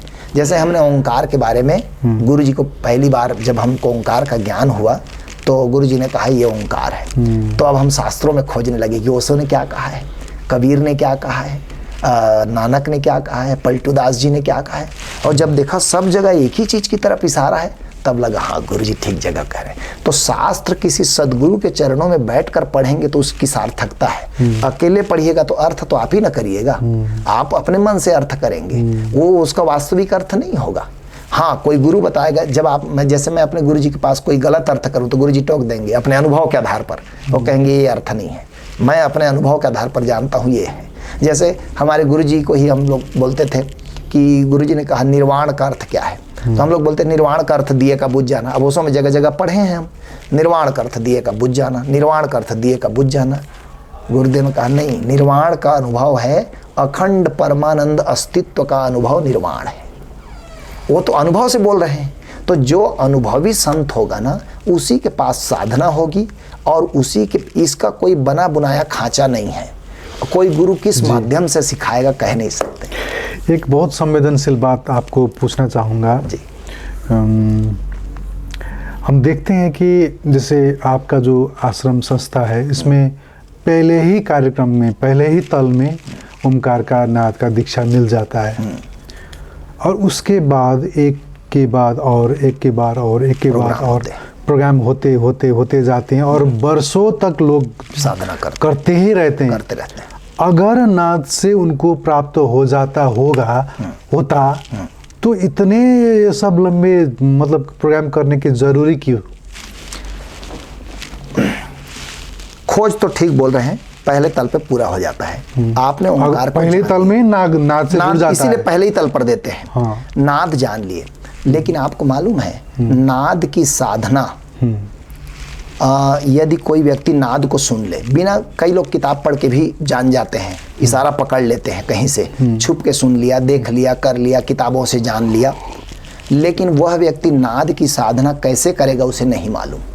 नाद को पहचान लेना अलग बात है और नाद के सहारे साधना करना अलग बात है। अब जैसे मैं एक उदाहरण बताता हूँ, मोटा उदाहरण। कोई व्यक्ति रात को नाद को सुनते हुए सोए, कोई व्यक्ति रात को, और नाद पर ही फोकस किए रहे, तो वो 6 महीना 1 साल के भीतर धीरे धीरे पागलपन की तरफ बढ़ेगा। जो चीज लाभ पहुंचा सकती है वो हानि भी पहुंचा सकती है। गुरु के साथ यात्रा, ये कार्यक्रम हमारे क्या होता, देखिए ये इतना कार्यक्रम क्या बनाया है वो मैं बताता हूँ। एक पूर्ण सुखमय आनंदमय जीवन जीने के लिए केवल ओंकार का ज्ञान पर्याप्त नहीं है। अब यहीं पर उलझ हो जाता है ना। एक बात आपने कहा कि ओंकार तो ब्रह्म ज्ञान ही है, ब्रह्म ज्ञान है। फिर दूसरा बात, हाँ, अब जैसे मान लीजिए वही हम बोल रहे हैं, अपर्याप्त भी है। देखिए गीता में भी भगवान से यही पूछा गया। हाँ। जब अर्जुन को मान लीजिए दूसरे ही अध्याय में सांख्य योग बता दिया। हाँ। भगवान कृष्ण ने, अर्जुन नयनम छिंदंती शस्त्राणि नयनम दहति पावका, आत्मा न मरती है न जन्मती है, न काट सकते न छील सकते न जला सकते, मारो काटो। गीता वहीं खत्म हो जाना चाहिए था। काहे आगे कर्म योग, भक्ति योग, ज्ञान विज्ञान योग, ये सब क्यों चला 18 अध्याय? गुरु जानता है कि परमात्मा अंतहीन है, वो अंत नहीं आता, वो ऐसा 2 और 2 4 जैसा गणित नहीं है। जैसे जैसे आप जानोगे और प्यास बढ़ेगी। अच्छा, ओंकार को जाना तो ओंकार के और डायमेंशन क्या है? ओंकार माने हम समझते हैं केवल नाद, ओंकार ज्योति भी है, ओंकार नाद भी है, ओंकार प्रेम भी है, ओंकार आनंद भी है, ओंकार चैतन्य भी है। इस सब इकट्ठे के जोड़ का नाम ओंकार कहा है। उसमें पहला गेट आपको परिचय कराया। मैं आपको प्रोग्राम के बारे में थोड़ा सा बता देता हूँ कि इतने प्रोग्राम क्यों। पहला प्रोग्राम का नाम है ध्यान योग। ध्यान योग में हम कहते हैं ओंकार को जानो, निराकार को जानो, अंतराकाश को जानो। ये आत्मा का पहला 3 आयाम हमने बताया। आत्मा के अनंत आयाम है, मल्टी डायमेंशनल है, कोई उसका अंत नहीं है। आपने आत्मा को नाद के रूप में जाना, निराकार के रूप में जाना, अंतराकाश के रूप में जाना। अब हम कहते हैं ये जाना, अब इससे प्रेम कैसे होगा? तो दूसरे कार्यक्रम में आओ, अब वहाँ हम प्रेम का प्रैक्टिस कराएंगे। अब वहाँ हम प्रेम का प्रैक्टिस करते हैं, निरंकार से प्रेम कैसे करें, तो इसको हम कहते हैं सुरति योग। फिर आप कहते हैं हाँ, अब प्रेम तो थोड़ा ट्यूनिंग बैठा, तो अब हम कहते हैं परमात्मा प्रकाश है, उसके लिए निरति योग में आओ 3 दिन के लिए। अब हम वहाँ स्पेशली, अब हम दूसरे की बात नहीं करेंगे, अब हम केवल परमात्मा के प्रकाश स्वरूप का अनुभव कराएंगे। बार बार साधना में गहरे जाकर उसका अनुभव कराएंगे, उसका परिचय कराएंगे, उससे प्रेम कराएंगे। फिर जब आप कहते हो हाँ, परमात्मा का नाद भी जाना, नूर भी जाना, तब अब गुरु जी कहते हैं परमात्मा अमृत भी है, शाश्वत भी है। अब शरीर से निकलकर तुम्हें कैसा अनुभव होता है, अमृत क्या है, इसको जानो आओ, तो अमृत योग में आते हैं। फिर कबीर कहते हैं साधो शब्द साधना कीजिए, साधो शब्द साधना कीजिए। तो शब्द क्या है, फिर इसको हम 5वें तल पर बताते हैं। जब यहाँ आप आ जाते हैं तो अब कहते हैं पर आत्मा में केवल शब्द नहीं है, आत्मा में दिव्य गंध है, दिव्य स्वाद है, दिव्य खुमारी है। फिर आप अगला प्रोग्राम में आते हैं तो चैतन्य का अनुभव कराते हैं। फिर अगले प्रोग्राम में आते हैं तो आनंद का अनुभव कराते हैं। फिर अगले प्रोग्राम में आते हैं तो प्रेम का। ऐसे आत्मा के 21 आयामों से आपको परिचित कराते हैं। 21 में आत्मा खत्म नहीं होती, अनंत है, लेकिन जितना बोधगम्य है, जितने की साधना कराई जा सकती है, उतने कराते हैं। तो जब आप सब करके हाँ, मतलब हजारों लोग साधना में जुड़ गए हैं, हजारों लाखों लोग कार्यक्रम कर रहे हैं, किए, तो किसी को प्राप्त हुआ? निश्चित प्राप्त हुआ। लेकिन गुरु के रहते कोई शिष्य घोषणा नहीं करता। कारण क्या है, गुरु के प्रति इतना रिस्पेक्ट है। कभी बुद्ध के पास कितने हजार शिष्य थे, सब एनलाइटेंड थे, बहुत लोग। सारिपुत्र एनलाइटेंड था, मौदगल्यायन एनलाइटेंड था, महाकाश्यप एनलाइटेंड था, लेकिन वो लोग कभी गुरु होने की घोषणा नहीं किए। कोई गुरु, कोई शिष्य अपने गुरु के रहते रहते गुरु होने की घोषणा नहीं करेगा। ये एक तरह का डिसओबीडियंट है, एक तरह से अपमान है गुरु का। मेरे गुरु, मेरे पिता के रहते, मान लीजिए मेरे घर में मेरे पिताजी हैं, तो मैं सियाणापन थोड़ी करूंगा। मैं थोड़ी कहूंगा कि अब पिताजी बूढ़े हो गए, मैं सियाणा हूँ। नहीं, मैं कितनों भी जवान, इसलिए तो देखिए मैं 60 साल का भी हो जाऊं, लेकिन पिताजी जिंदा है तो मैं घर में अपने छोटा ही मानूंगा। तो कोई शिष्य, बहुत से लोग, ये आत्मज्ञान ब्रह्म ज्ञान कठिन नहीं है, हमारा मन उसको कठिन बनाता है। गुरु मिले तो बिल्कुल सहज है। इसलिए तो कबीर साहब कहते हैं सहज योग। वो साधना को कहते हैं सरल है ये तो। हाँ, किसी ऐसे व्यक्ति को खोजो, जैसे आइंस्टीन आपको मिल जाए तो विज्ञान आपके लिए सरल है, लेकिन आइंस्टीन ना मिले तो विज्ञान आपके लिए कठिन है, साइंस पढ़ना कठिन है। कोई विज्ञान का जानकार व्यक्ति मिल जाए तो विज्ञान सरल है। ऐसे ही अध्यात्म भी सरल है। और ये जो प्रोग्राम बनाए गए हैं, तो वास्तव में धीरे धीरे मैच्योरिटी आती है। केवल ये ऑब्जेक्टिव नॉलेज नहीं है, ये सब्जेक्टिव नॉलेज है। देखते हैं कि साधक जब एक से बढ़कर दूसरा, दूसरे से बढ़कर तीसरा प्रोग्राम में चढ़ते जाते हैं, तो हम देखते हैं कि साधक में एक घमंड सा आ जाता है। निश्चित हमने खतरे हैं, हमने इतना लेवल का प्रोग्राम किया है, हम इतने लेवल के हो गए हैं, हम यहाँ के कोऑर्डिनेटर हैं, यहाँ पर ये है, हमने भी गांव में एक खोला है। देखिए ऐसा भी होता है। कारण ये है, देखिए गुरु तो सुभाष जी, गुरु तो एक है, लेकिन आएंगे 10 प्रकार के लोग। ओशो के पास भी आए, बुद्ध के पास भी आए। बुद्ध की एक कहानी में पढ़ रहा था, छोटा सा कहानी है कि एक लड़का ने भिक्षु बन गया बुद्ध के पास जाकर। अब उसके माँ और पिता उस लड़के को इतना प्रेम करते थे, मोह में थे अपने बेटा, मेरा बेटा है करके, तो बार बार मनाते थे कि तुम भिक्षुपन को छोड़ के हमारे घर आ जाओ। वो बोला नहीं जाऊंगा। तो इन लोगों ने क्या किया, माता पिता ने इन लोग कहा हम भी भिक्षु बनेंगे लेकिन साथ रहेंगे तुम्हारे। तो बुद्ध ने उनको भी भिक्षु बना दिया, लेकिन उनको भिक्षु बनने से कोई मतलब नहीं था, उनको मतलब किससे था, बेटे से। तो रात दिन चिपके रहते थे। बुद्ध ने एक दिन दोनों को बुलाया और उस लड़के को भी बुलाया और कहा कि तुम लोग तो गलत उद्देश्य से अच्छी जगह आ गए, उद्देश्य तुम्हारा गलत है, तुम मोह को तो छोड़ नहीं पा रहे हो, तुम इसके लिए भिक्षु बनने तक को तैयार हो गए। और ये लड़का भी उसी रूप में आ गया है, इसको भी कोई भिक्षु बनने में उत्सुक नहीं, तुमसे भागने में उत्सुक है इसको, अब तुम यहाँ पीछे पड़ गए। तो कई बार गुरु के पास गलत उद्देश्य लेकर भी लोग जाते हैं। वही इसीलिए मैं एक निवेदन करता हूँ सुभाष जी के माध्यम से पूरी दुनिया को, और बार बार प्रार्थना करके निवेदन करता हूँ कि शिष्यों को देखकर गुरु का आकलन मत कीजिए, सीधे गुरु को देखकर गुरु का आकलन कीजिए यदि करना ही है तो। शिष्य में तो कोई गड़बड़ भी होगा, कोई अच्छा भी होगा, कोई ठीक भी होगा, कोई तेज तर्रार होगा। स्कूल में बच्चे को पढ़ाते हैं टीचर, तो सब बच्चे एक जैसे थोड़ी होते हैं, कोई उसमें शैतान भी है, बदमाशी भी करता है, कोई उपद्रवी भी है, कोई बड़ा टैलेंटेड है, कोई बड़ा वैज्ञानिक है, कोई बड़ा आर्टिस्ट है। एक बड़ा प्रश्न ये उठता है कि ओशो अपने आप में ही कंप्लीट थे, निश्चित, और ओशो ने जो कहा, जो बताया, जो दिया, वो बहुत मतलब that is complete in itself. बिल्कुल, no need to add anything in that. But अब वो जब आपके आश्रम में इसमें जो जुड़ाव आ रहा है, इसको लेकर बहुत लोग, विशेष करके जो लोग जिनके आपने पहले बार जिक्र किया था, जो ओशो से डायरेक्टली जुड़े थे, ओशो से ही माला लिए थे, बहुत से ऐसे सन्यासी लोग से हमने इंटरव्यू किया है, वो इसमें खुश नहीं है। वो यही कहते हैं कि ओशो ने जो दिया, वो ब्रह्म ज्ञानी थे, वो बुद्ध पुरुष थे, ओशो जैसा फ्लावरिंग तो मतलब युगों में नहीं होता। तो उन्होंने जो दिया, उन्होंने जो कहा, उसमें कोई घटाने या जोड़ने की गुंजाइश ही नहीं होती। तो इसमें आप क्यों अपना फिर जोड़ रहे हैं? ये बहुत प्रोमिनेंट बहुत बढ़िया सवाल है, और मैं बहुत खुश हूँ इस बात को सुन करके। मैं भी यही कहता था जब मैं आपको बताया, आनंद स्वभाव जी से मैं जुड़ा था, आनंद वैराग्य जी से जुड़ा था, तो मेरे भी मन में यही सवाल था कि ओशो तो अपने आप में कंप्लीट है, नए और किसी व्यक्ति की क्या जरूरत।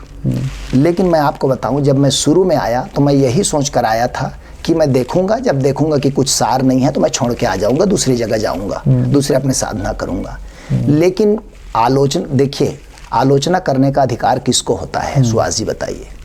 आप मेरी आलोचना करेंगे, इसके पहले आप मेरे बारे में पूरा जानेंगे, तब तो आप केवल आप दूसरों से सुनाई बात पर आलोचना करेंगे तो आपके आलोचना का कितना मूल्य है? मैं सारे विथ रिस्पेक्ट जितने भी पुराने सन्यासी हैं, ओशो के समय के हैं, उनसे भी मैं निवेदन करता हूं कि एक बार तुम आके प्रोग्राम से गुजरो और तब तुम आलोचना करोगे तो मैं तुम्हारे चरणों को पकड़ लूंगा। लेकिन बिना गेट में घुसे आप केवल गाली गलौज करोगे, ये तो ओशो के साथ भी आप अन्याय कर रहे हो। उनका कहना ये होगा कि हम तो ओशो से मिल चुके हैं भैया। सवाल ये है कि नहीं, अब यही मैं कहता हूँ, आप ओशो से मिल चुके, नया पीढ़ी का आदमी को अपना ओशो चाहिए कि नहीं?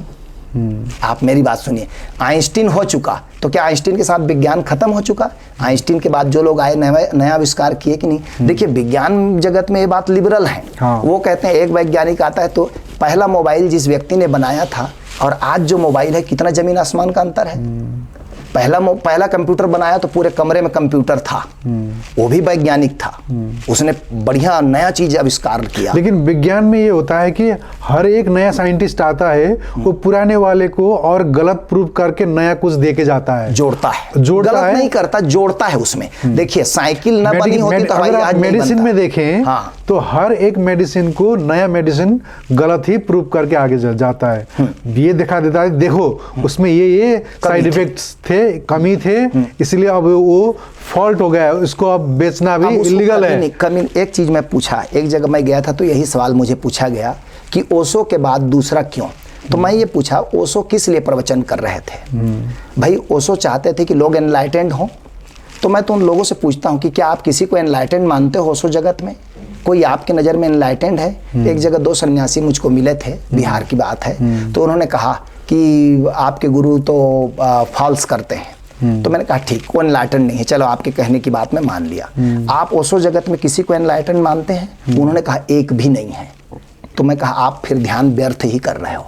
जब वो इतने लोग इनलाइटेंड एक भी नहीं हुए, इतने लाखों लोग ओशो से जुड़े एक भी इनलाइटेंड नहीं हुए, तो आप बेकार में ध्यान कर रहे हो, आप कभी इनलाइटेंड नहीं होगे। क्योंकि इतने लोग नहीं हुए तो आपकी संभावना कितनी है? फिर आप तो बेकार ही मेहनत कर रहे हो।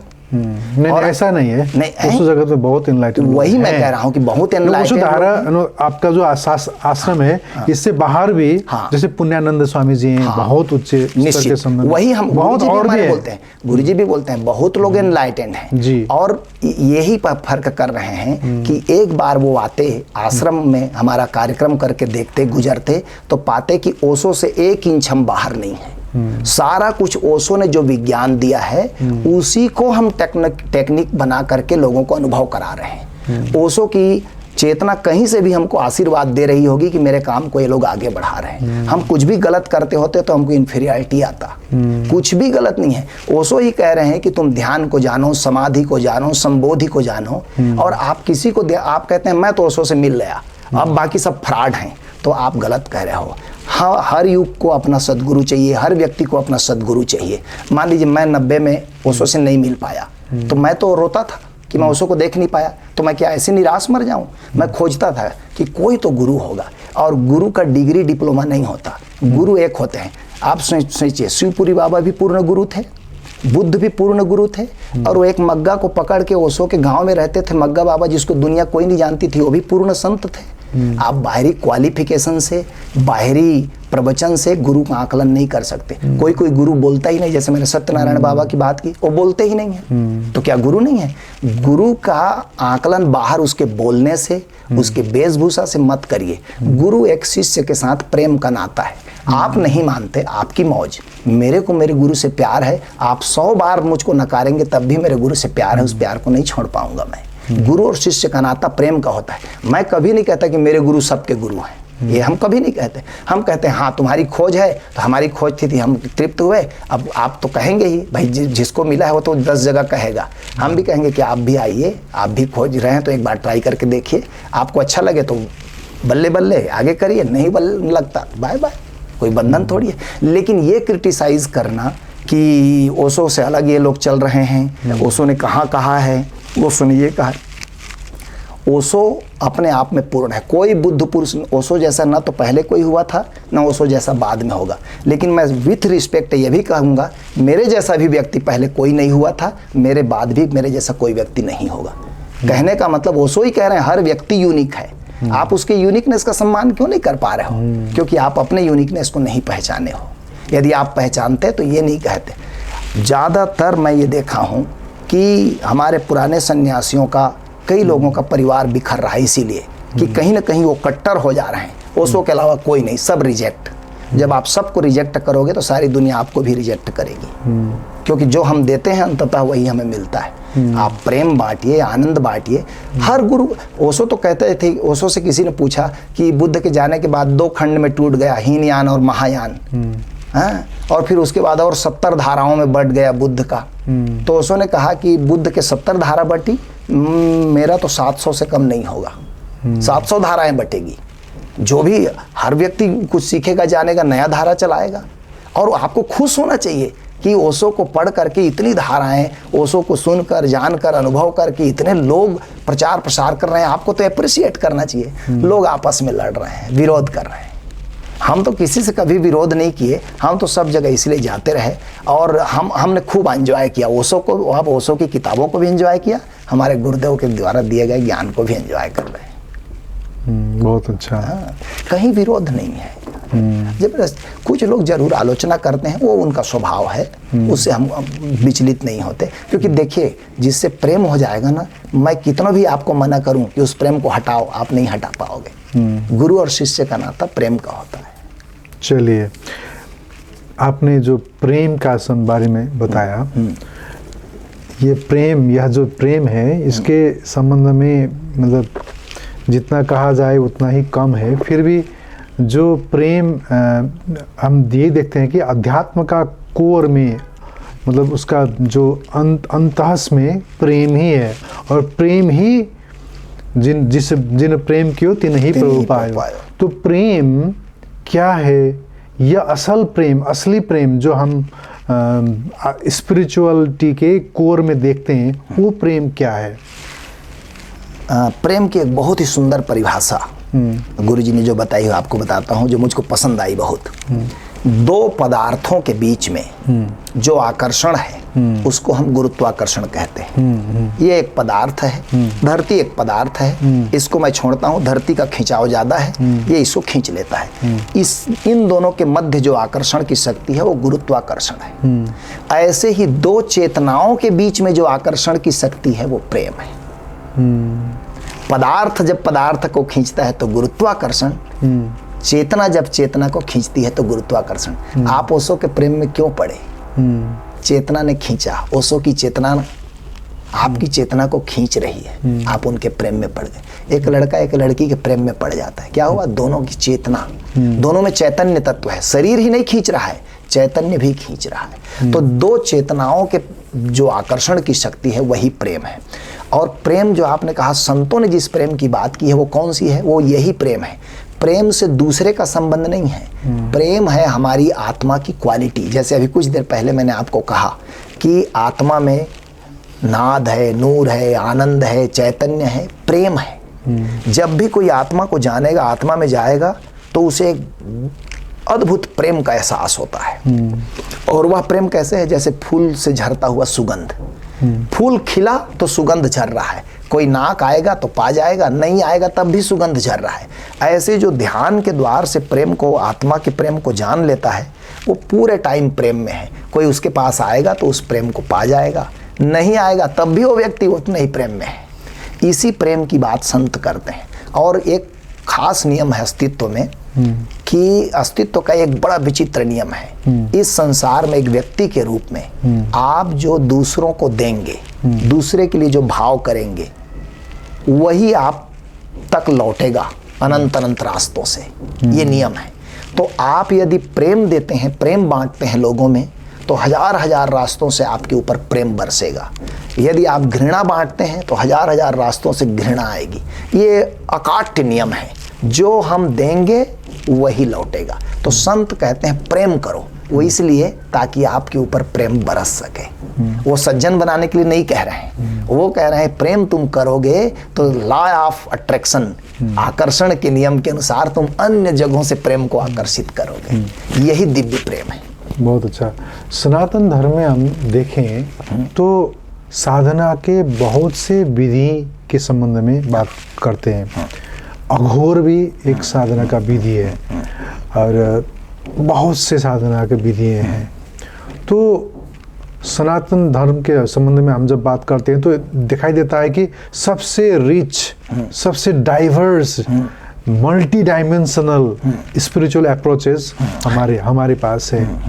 तो लोग मांस मछली खा के भी साधना कर रहे हैं, मैथुन मदिरा प्रयोग कर कर भी साधना की विधि होते हैं, और सात्विक साधना का विधि भी है। तो ऐसे में हम जब कहते हैं कि साधना का कोर में नाद ही है, नाद से तक पहुंचना ही होगा, कहीं हम गलती तो कर रहे हैं? नहीं, उसका कारण बताते हैं। नाद मंजिल है, नाद मार्ग नहीं है। अब नाद से आगे भी तो कोई सहज मार्ग हो सकता होगा? नहीं, नाद तो मंजिल है। जैसे मान लीजिए, अब मंजिल का मतलब जो नाद तक पहुंचा, ऐसा भी तो हो सकता है कि उसका कहना हो कि नाद तक है, लेकिन नाद से ऊपर भी तो कोई, नाद ही ब्रह्म है। कृष्ण तो कह रहे हैं ओम इति ब्रह्म, नाद का मतलब वही, हम इसलिए ओंकार बोलते हैं, नाद नहीं बोलते। आप देखिए कबीर भी बोलते हैं नाद साधना कीजिए नहीं बोलते, शब्द साधना कीजिए बोलते हैं। वेदों में भी नाद नहीं कहा है, ओंकार कहा है। तो ओंकार में जैसे मैंने कहा सब शामिल है, जो भी आत्मा के खजाने में जो भी तत्व हैं, दिव्यताएं हैं, वो सब को ओंकार कहा गया है। उसमें नाद भी है, नूर भी है, अमृत भी है, चैतन्य भी है, आनंद भी है, प्रेम भी है, ये सब। लेकिन ये सब जो हैं ओंकार कहा गया, यानी ब्रह्म कहा गया, यही ब्रह्म है। तो जब आप कहते हैं कि कोई तंत्र साधना करता है, पंचमकार की साधना करता है, तो वो क्या करता है? तो असल में हमारे 7 चक्र हैं, योग की भाषा में देखें इसको। अभी आपको मैं थोड़ा सा इसको समझा देता हूँ, बड़ा मजा आएगा आपको। 7 चक्र हैं, मूलाधार, स्वाधिष्ठान, मणिपुर, अनाहत, विशुद्धि, आज्ञा और सहस्त्रार। हमारी चेतना जिस चक्र में से गुजरती है उस चक्र से संबंधित एक योग है। क्यों? क्योंकि मूलाधार चक्र हमारे शरीर का नियामक है, यानी शरीर को हमारा कंट्रोल करता है। इसलिए मूलाधार चक्र में ठीक ठीक ऊर्जा का प्रवाह है तो आपका शरीर स्वस्थ रहेगा। फिर दूसरा चक्र स्वाधिष्ठान है, जो हमारे इंद्रियों का कंट्रोलर है। यदि स्वाधिष्ठान चक्र में ऊर्जा ठीक ठीक प्रवाहित है, वाइटल फोर्स, तो आपकी इंद्रियां शार्प होंगी। आँख, कान, नाक, जीभ, त्वचा इंद्रियों का कंट्रोलर है। तीसरा चक्र मणिपुर है। मणिपुर चक्र हमारे प्राण का केंद्र है, श्वास का नियामक है। जैसे इंद्रियों को स्वाधिष्ठान कंट्रोल करता है, ये प्राण का केंद्र है, ये प्राण का नियामक है। चौथा जो चक्र है हमारा, वो हमारे प्रेम का नियामक है। चौथे चक्र में प्रेम है, प्रेम का है, अनाहत चक्र। पांचवा चक्र विचार का नियामक है, विचार से संबंधित है। छठवां चक्र से स्पिरिचुअलिटी शुरू होता है, वो अशरीरी लोक का दर्शन शुरू होता है, जिसको हम परलोक कहते हैं। अब देखिए मजेदार, एक एक चक्र से शरीर से क्या हो सकता है? कर्म। तो यदि हम मूलाधार चक्र से सहस्त्रार की यात्रा करते हैं, सहस्त्रार है ओंकार स्वरूप, मूलाधार से सहस्त्रार की यात्रा करते हैं, तो इस योग को कर्म योग कहा जाता है, यानी गीता का निष्काम कर्म योग। कि आप निष्काम, महात्मा गांधी निष्काम कर्म की बात करते थे, है ना, कि आप कर्म करो, कर्ता भाव छोड़कर आप मुक्त हो जाओगे। आप मुक्त हो, कर्ता भाव छोड़ दो और कर्म करने का आनंद लो। अनेक कर्मयोगी हुए हैं। फिर किसी ने कहा कि भाई नहीं, हम तो कर्मयोग हमको नहीं रुचता, डिफरेंट पर्सनालिटी है। वो कहता है जी हमको तो इंद्रियों की कोई साधना बताइए, तो ये तंत्र योग है। जो आप गए ना, इंद्रियों की साधना है, इंद्रियों के साक्षी बनना है। आंख देख रही है, लेकिन आप जानते हैं कि आंख जो देख रही है उसके पार मैं अलग हूँ, साक्षी हूँ। आप जो भी दृश्य है, जो भी म्यूजिक है, जो भी स्पर्श है, स्वाद है, उसके साक्षी होते हैं। इंद्रियां कर्म कर रही हैं और आप साक्षी हैं, ये तंत्र योग हुआ। तो तंत्र में ही ये साधनाएं थी कि इंद्रिय में मांस गया और आप साक्षी हैं। तो आप देख रहे हैं शरीर में मांस गया, शरीर में मांस पचा और शरीर से बाहर निकला, मैं तो साक्षी हूँ, तो तंत्र योगी। बिना साक्षी को जाने कोई तंत्र योगी नहीं हो सकता। तो शराब पिया, एक आदमी ने देखा कि मैं होश की तो साधना कर रहा हूँ, लेकिन मैं थोड़ी सी भी कोई अल्कोहल लेता हूँ तो मैं होश भूल जाता हूँ। तो होश की साधना के लिए जो ओरिजिनल तांत्रिक थे वो क्या करते थे?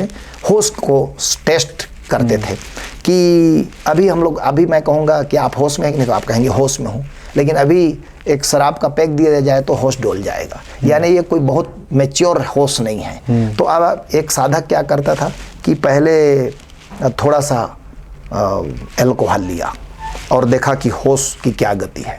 अब वो साक्षी होने की चेष्टा कर रहा है कि शरीर तो में तो अल्कोहल दौड़ रहा है, शरीर के आर्गन सब मतवाले हो रहे हैं, लेकिन मैं चैतन्य हूँ। तो जब एक थोड़े से मात्रा में वो चैतन्य को साध लिया, तब वो मात्रा को बढ़ाएगा कि अभी इस मात्रा में। ऐसा उसने ही बताया है कि पुराने तांत्रिक लोग इतना शरीर को एल्कोहलाइज्ड, इतना जहरीला, इतना मादक पदार्थ में डाल देते थे और फिर भी होश बचा है कि नहीं, इसकी साधना करते थे। तो लोगों को तो क्या दिखेगा? मांस खा रहा है, शराब पी रहा है, गांजा पी रहा है, लोगों को ये तो नहीं देखा कि साक्षी हो रहा है, उनको ये तो नहीं देखेगा। फिर ये मांस खाने, मछली खाने और गांजा पीने के देख करके कुछ लोग कहेंगे ये तो बढ़िया साधना है, इसी में चलो, तो उसको साधना से मतलब नहीं है, वो तो एक खाने पीने के चक्कर में आ गया। तो 100 में कोई बिरला तांत्रिक ही साक्षी को जानता है, साक्षी को जानता है वो तंत्र की साधना कर सकता है। इसीलिए उस साधना को पब्लिकली ज़्यादा एप्रिशिएट नहीं किया गया, स्वीकृति नहीं मिली। क्यों? क्योंकि 100 लोग साधना करने गए, 99 लोग भटक गए, भोग में उतर गए, योग करने गए थे और भोग में उतर गए। तो खतरा वाला मार्ग में जाने से मनाए। फिर पतंजलि का योग सूत्र है, खतरा जरा भी नहीं है, यम नियम आसन प्राणायाम शुद्धिकरण है, अंतर यात्रा है। तो ये सब मार्ग हैं अलग अलग चक्रों से संबंधित। इसीलिए सनातन धर्म को जो आप बोले ना इतना इनरिच है, इतने डिफरेंट वर्ड, वो केवल पर्सनालिटी के लिए सब ने खोजा। सरल हमारा जो भी संत ज्ञान को उपलब्ध हुआ उसने ये खोजा कि परमात्मा तक जाने का, परमात्मा को अनुभव करने का सरलतम मार्ग क्या और कोई हो सकता है। गोरखनाथ जी ने खोजा, कृष्ण ने खोजा, बुद्ध ने खोजा, पतंजलि ने खोजा। ओशो तो खुद ही कहते हैं ये चारों को सनातन धर्म को थैंक यू कहना चाहिए। गोरखनाथ ने हजारों विधियां खोजी, सुमिरन का विज्ञान दिया, भगवान कृष्ण ने साक्षी का विज्ञान दिया, भगवान बुद्ध ने ध्यान का विज्ञान दिया, महर्षि पतंजलि ने समाधि का विज्ञान दिया। साक्षी, सुमिरन, ध्यान और समाधि ये सनातन धर्म की 4 बड़े पिल्लर हैं और इनमें फिर अनेक अनेक मार्ग हैं। इसीलिए अभी कुछ दिन पहले मैं फेसबुक में लिखा था, सनातन धर्म का अर्थ केवल हिंदू धर्म नहीं है। सनातन धर्म का अर्थ है जो भारतीय उपमहाद्वीप में इस दक्षिण एशिया के जमीन में जो धर्म पैदा हुए हैं वो सब सनातन धर्म है। वो सनातन इकट्ठे को हम सनातन धर्म कहते हैं। उसमें कबीर का मत भी आएगा, जैन मत भी आएगा, बौद्ध मत भी आएगा, हिंदू भी आएगा, सिख भी आएगा, ये सब, सूफी भी आएगा। सूफी तो खुद कहते हैं सनातन धर्म बचेगा तो सूफीज्म बचेगा।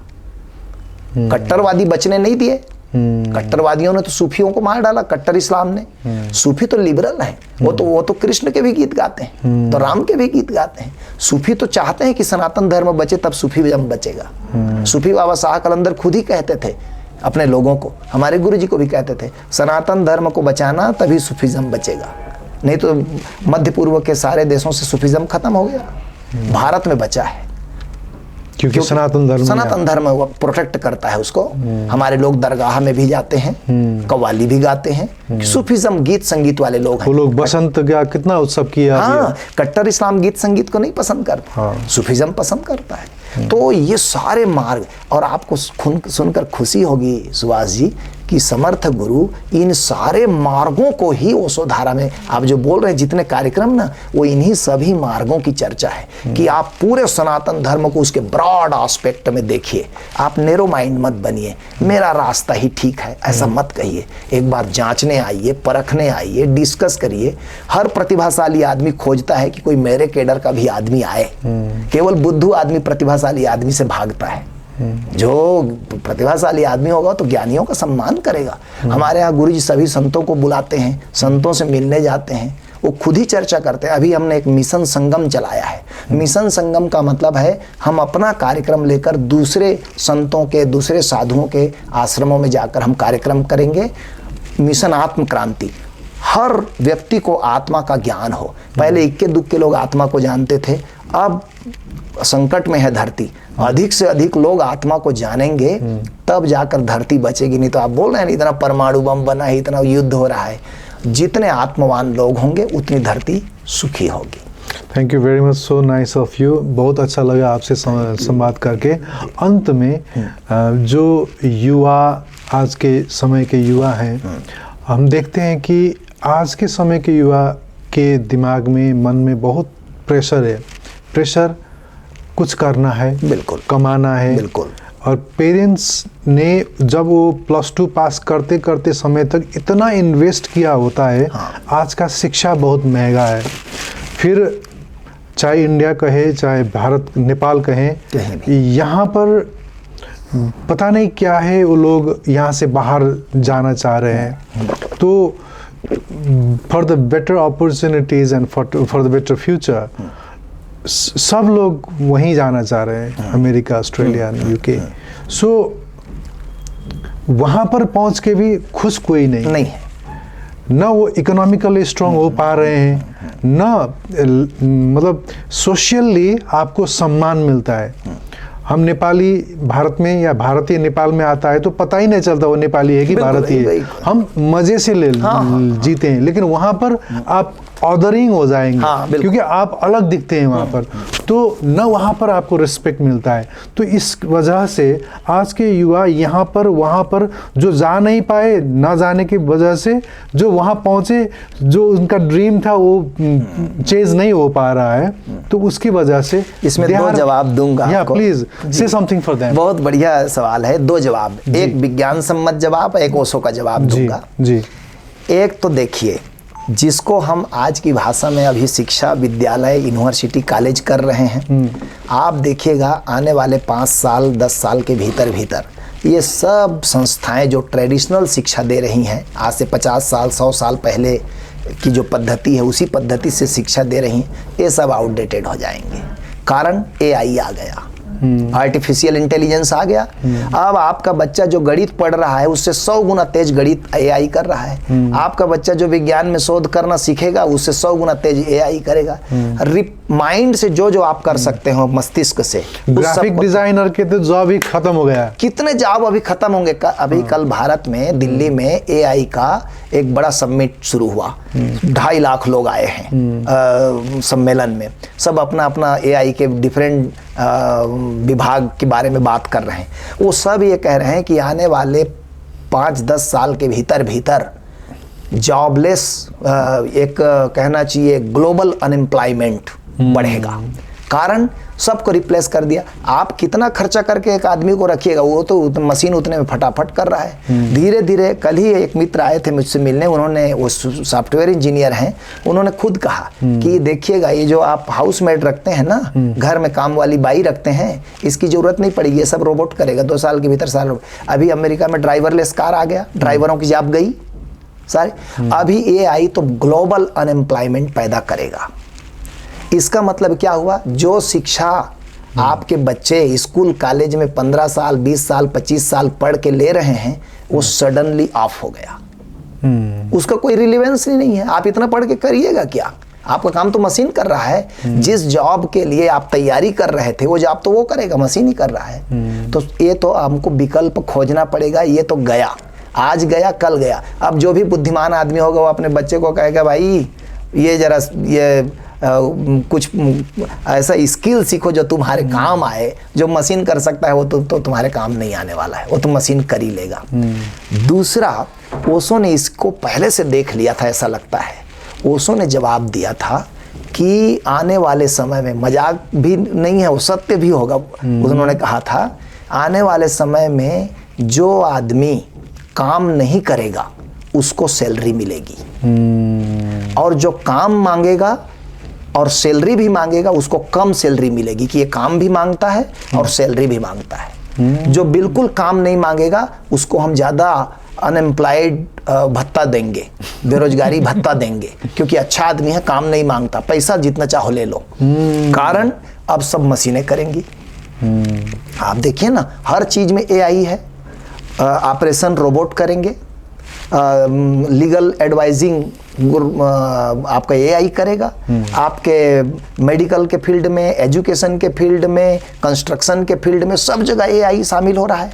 तो आपका जो ट्रेडिशनल शिक्षा पद्धति है ये तो आउट ऑफ डेट हो गया। जल्दी ही 5-10 साल लगेंगे, हम लोग धीरे चलते हैं, अमेरिका में वो जल्दी ही आउटडेटेड होने लगेगा। अब दूसरा जो पक्ष ओशो ने जो बोला है वो बड़ा मजेदार है। ओशो ने कहा यदि तुम्हारी शिक्षा में तुम ध्यान को शामिल कर सको तो मनुष्य विश्राम का पहली दफा आनंद लेगा। ध्यान है विश्राम। जो विश्राम की कला सीखेगा, आत्मा में आनंद तत्व है। जो आत्मा को जानेगा वो बाहर के, उसको तो खुशी होगी। जैसे मेरे जैसे आदमी को बड़ी खुशी होगी कि सब काम मशीन कर दें, हमको कुछ ना करना पड़े, हम ध्यान करें, सुमिरन करें, भजन करें, गीत गाएं, कविता लिखें, बांसुरी बजाएं, ये हमारा मजा है। हमको खाना मिलता रहे, हमको रहने का आवास मिले, कपड़ा मिलता रहे, हमको काम करने का जुनून सवार नहीं है। ऐसे आदमी मजा करेंगे। और ऐसा आदमी कैसे बनाएंगे आप? जब आप 6वीं क्लास से बच्चे को ध्यान सिखा दीजिए, 12वीं पढ़ते पढ़ते आत्मज्ञानी हो जाएगा, वो बच्चा फिर कहीं भाग दौड़ में नहीं पड़ेगा। हाँ, वो जरूर, मैं बताया ना, बड़ा विचित्र ही स्थिति आने वाला है कि मशीनें सारे काम को रिप्लेस करेंगी। 90% काम मनुष्य केवल ऑपरेटर रह जाएगा, प्रॉम्प्टिंग करेगा, एआई को ये कर दो, वो कर दो, ये सब करेगा। आप देखिए आज से 100 साल पहले ही कपड़ा कितना दुर्लभ चीज था, सबको कपड़ा ठीक से नहीं मिलता था। फिर कपड़े की मिलें आई और आज गरीब से गरीब आदमी भी ठंड से नहीं मरता, कपड़ा सबके पास है। ऐसे ही फूड पैदा होगा, मशीनें बड़ी मात्रा में भोजन पैदा करेंगी, भोजन की कमी नहीं रहेगी। बड़ी मात्रा में आवास बन जाएंगे, रहने की कोई कमी नहीं रहेगी। गाड़ियां तो ऐसे भी रोड में अब जगह ही नहीं है, गाड़ियों के लिए इतनी गाड़ियां हैं। कहने का अर्थ यह है मेरा कि हम यदि मनुष्यता के बड़े हिस्से को मेडिटेशन सिखा सकें, तो मेडिटेशन का मतलब केवल बैठकर मेडिटेशन नहीं होता, मेडिटेटिव माइंड। मेडिटेटिव माइंड का मतलब जो विश्राम में मजा लेता है, जो प्रकृति के दर्शन में मजा लेता है, जो क्रिएटिव काम में लगा है। क्रिएटिव का मतलब पेंटिंग बना रहा है, गीत लिख रहा है, बांसुरी बजा रहा है, गीत गा रहा है, नाच रहा है, ये आदमी का भविष्य है। और हमें बच्चों के सिखाना होगा कि मेरे मित्र, काम करने के पीछे प्रेत भूत की तरह मत पड़े रहो, मजा लेना शुरू करो। ध्यानी व्यक्ति ही ज्यादा मजा लेता है। यही ओशो ने देशना दी है आने वाली मनुष्यता के लिए कि जो तुम पहले तो जीवन को जीना कठिन था। अगर आपके नाम पर कुछ पैसा देना होगा, क्योंकि आप बहुत से पैसा दे के कुछ मतलब डेप्थ लेके गए हो, तो वहाँ पर आप मजे नहीं कर सकते, आपको पे बैक करना है ना। हाँ। तो इस किस्म के जब आप स्ट्रेस में होते हो, हाँ। तो ओवर थिंकिंग वही हम कह रहे हैं, बहुत आ जाता है। वही हम कह रहे हैं सुभाष जी कि तो एंजाइटी हो जाता है, डिप्रेशन में कई बच्चों ने हमको कहा हम एंजाइटी में हैं। कारण क्या है? वो फ्यूचर को लेकर है। हाँ। और वो उनको ये समझ में नहीं आ रहा है कि एक मैं ये बता रहा हूँ, जैसे एक व्यक्ति ध्यान करता है तो उसको क्या होगा? ध्यान करने पर विवेक पैदा होता है, मेरे भविष्य के बारे में सोचने से क्या होगा। ये जैसे मुझको कल ही एक चुटकुला भेजा था कि 88 साल के एक आदमी को कहा एक व्यक्ति ने कि बाबा एसबीआई का म्यूचुअल फंड ले लो, 7 साल में डबल हो जाएगा।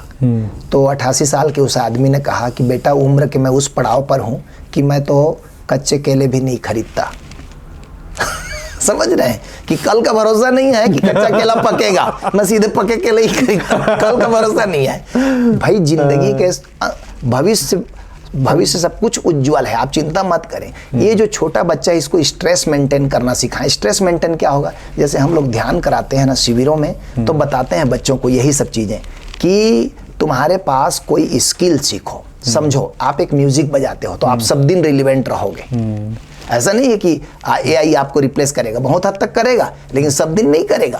आप मनुष्य है फिर भी। हाँ, जो खोपड़ी कर सकता है वो तो करेगा, लेकिन प्रेम तो एआई नहीं कर सकता। आप प्रेम के काबिल हैं, आप प्रेम तो आप ही करेंगे।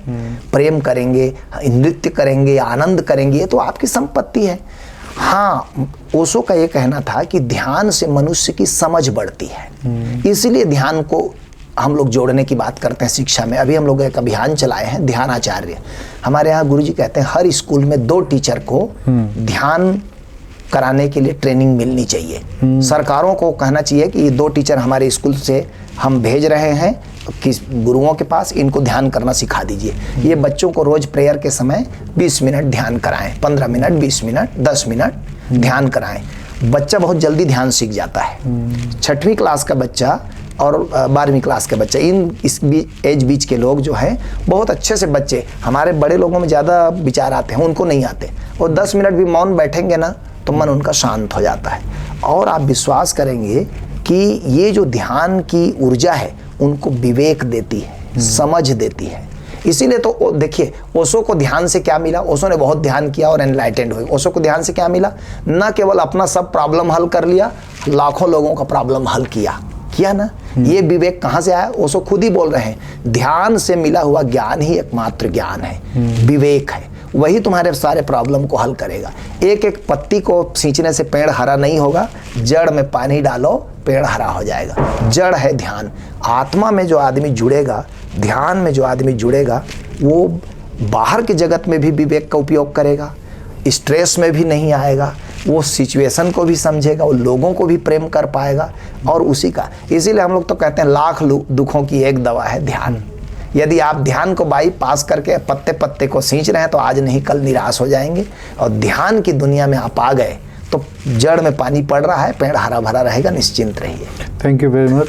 समर्थ गुरु जी को मेरा प्रणाम सुना जी दीजिए। बिल्कुल, और कभी आप बिल्कुल मेरा याद भी बता दीजिएगा। जी। और अंत में कुछ कहना है दर्शक को कैमरा में देखकर? मैं एक जरूर बात कहूँगा मेरे मित्रों से कि मैं यद्यपि उपदेश देने के काबिल व्यक्ति नहीं हूँ, लेकिन जो मेरे इस छोटे से जीवन में मैंने जो अनुभव किया है और मैंने खुद ही पाया, मैं भी इसी तलाश में आज से 26 साल पहले मेरा भी जीवन स्ट्रेस वाला था, तनावग्रस्त था, और बहुत सारी जो प्रॉब्लम्स जो लोगों को उस उम्र में होते हैं मेरे भी थे। लेकिन ध्यान की दुनिया से जुड़कर, गुरुओं के सत्संगति में जुड़कर, उनके चरणों में बैठकर मैंने जो पाया है, मेरी हार्दिक इच्छा रहती है कि लाखों लोगों को ये मिले।